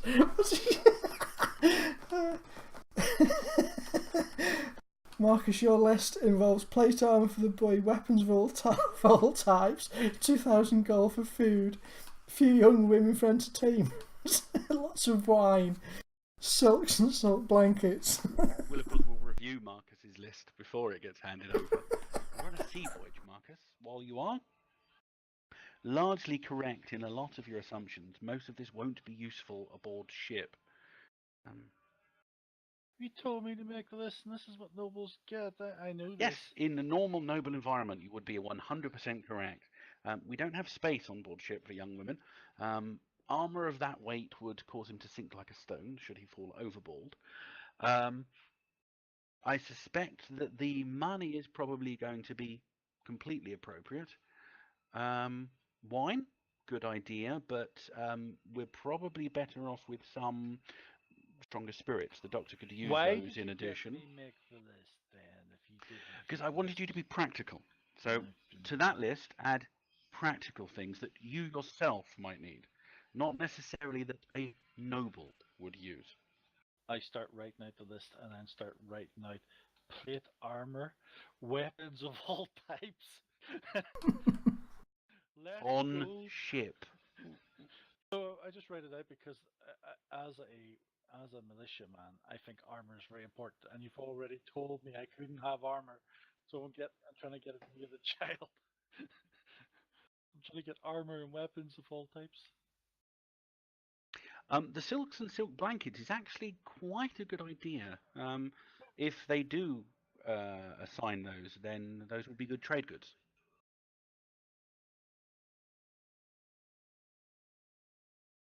Where's he going to sleep? In a bed?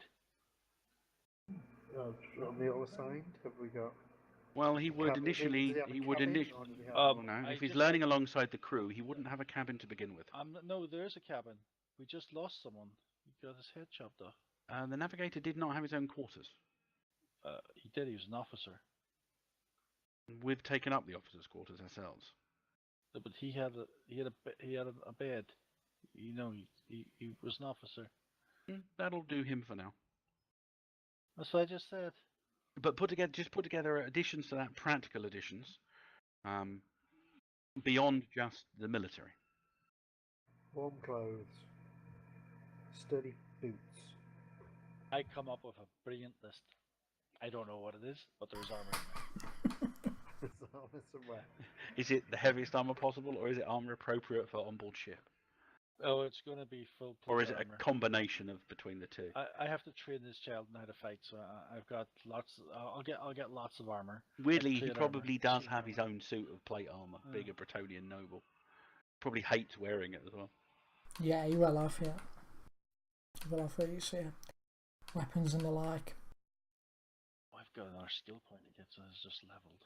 You have. An XP spontaneously. You did. I've given you some XP because I think that's it. There's another bit to it in this banquet hall, but I'm going to. I think Opus 10's about a good time to shoot for to end. So you've all got an advance there. Also, is Kerry here at the moment? Yeah. Yep. If you were going to cut back to do whatever he's doing. Yeah, quickly, Kerry, you'll be looking through your books probably, or you have done in the past, and you'll know that. Let me just share a map with you of the region you're heading towards. Up ahead is an area called the Dragon's Maw.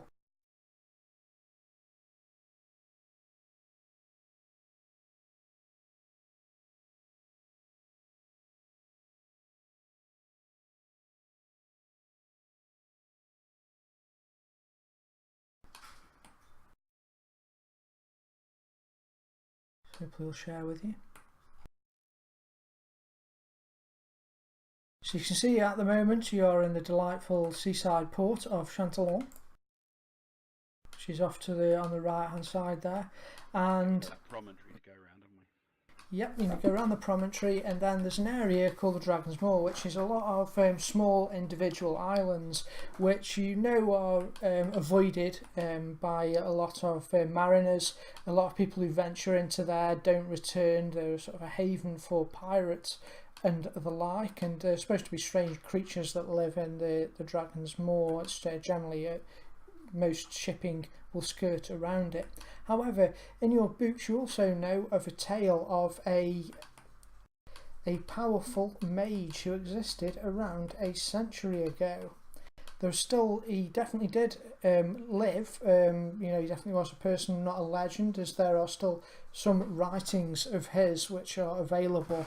He was a reclusive man, and eventually retreated onto one of the islands into the Dragon's Maw, taking with him much of his knowledge, claiming that it wasn't fit for mortals to have such power. But he took with him a lot of his spell books and items and knowledge with him. Since this time, there's been a lot of people who've tried to locate the island on which he lives. However, none have been successful. But looking through the ancient texts of his, you think you've spotted something which is a mistranslation from the original, where it gives directions into the Dragon's Maw and says that it is the large island has been mistranslated, and you think it could actually mean the small island. which and there's a other sort of directions giving an indication to where, and the moor it is on the, it's towards the centre of the Dragon's Moor. The previous expeditions have been there and have explored the larger island, but it's part of a small island chain, an archipelago, and you suspect that maybe previous expeditions have been on the wrong place. They should have been looking on the smaller one. Whether you wish to investigate this is up to you. If you do, What, of course. okay, cool. And I shall prep that. So that's what you've been reading about. Right. How long ago was this? I mean, presumably he would have, if he wasn't a very good wizard, he would have died of old age by now. He essentially existed around 1,000 years ago. So there was texts about 1,000 years old from him, but he retreated rather mysteriously into the Dragon's Moor, taking his items and things with him, and not much was heard from him since. And then you get sort of legends creeping in, and people trying to find, where he retreated to in there.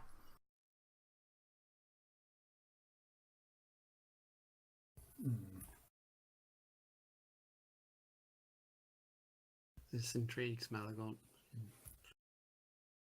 Don't tell me you've got curious as well. Yeah. Everyone's curious. Curious Very is nice. one of those flaws that isn't a flaw. Oh, it is. Oh, it is. This mysterious cave. Should we go in there? We're Yes. adventurers. Yes, Well, you should. A button that says "Do not press." Yes. Yeah. A lever that says "Do not pull." That's it. Don't pull it. You definitely get a Benny for that. But I'd do these things anyway. I know, so it's a great one for you. Have just carry on doing what. That's why you needed to take it. It's like not having a hindrance. Very good. Oh, also, if you can note down what advances you take on your couch sheet, otherwise it will get confusing in the future. Yeah, I'm doing the same thing. Why on is there mine. a recorder sticking out of that between time down there? What, Languille? Yeah, like a It's big got a gem. big old tower with a, I think it's a flame at the top. Oh, it's a lighthouse then. Well, Languille, you can make me a knowledge Bretonia type roll, or knowledge roll if you wish. It's on skill. At Languille. Yep. There's got an appropriate knowledge you can roll. You're going to be a very general, the old world, yes. Languille is a fairly famous city. It is actually originally the site of, it was built by the finest stonemasons, the finest stoneworkers that ever graced the world, which are of course the elves, and the wall around the town is the original elven wall. It's a big white thing which has managed to survive mostly. Some parts of it have been rebuilt since, but it's mostly survived from ancient times. A lot of the city is now there are a few old elven type buildings in there, but most of it's new. But it's got a strong elven heritage. The site has at least.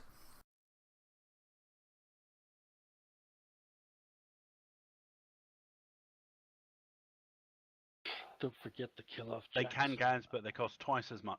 Oh, they're next one. So you could spend what you can get 2 points in a skill that is below your attribute, or 1 dice for a skill that is above attribute cap. What about the one that you're using as a? You'd have to fast skill? save up the point Right. and do it once you get a second one.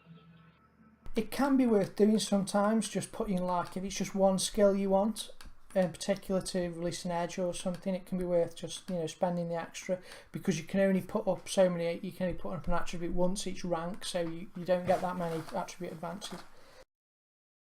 I need to go through all those edges again now.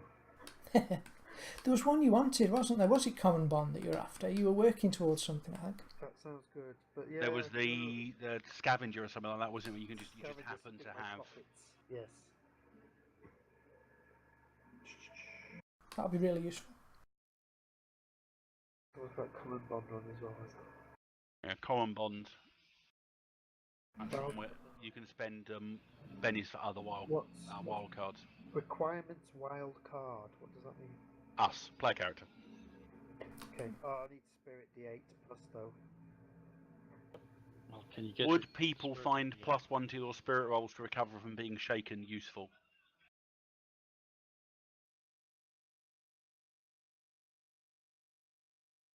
Don't know. I passed my shaking roll, but I don't know how easy, how hard. And I'll stream now anyway, so thanks for listening. Anyone who Thanks, guys. Talk later. Cheers.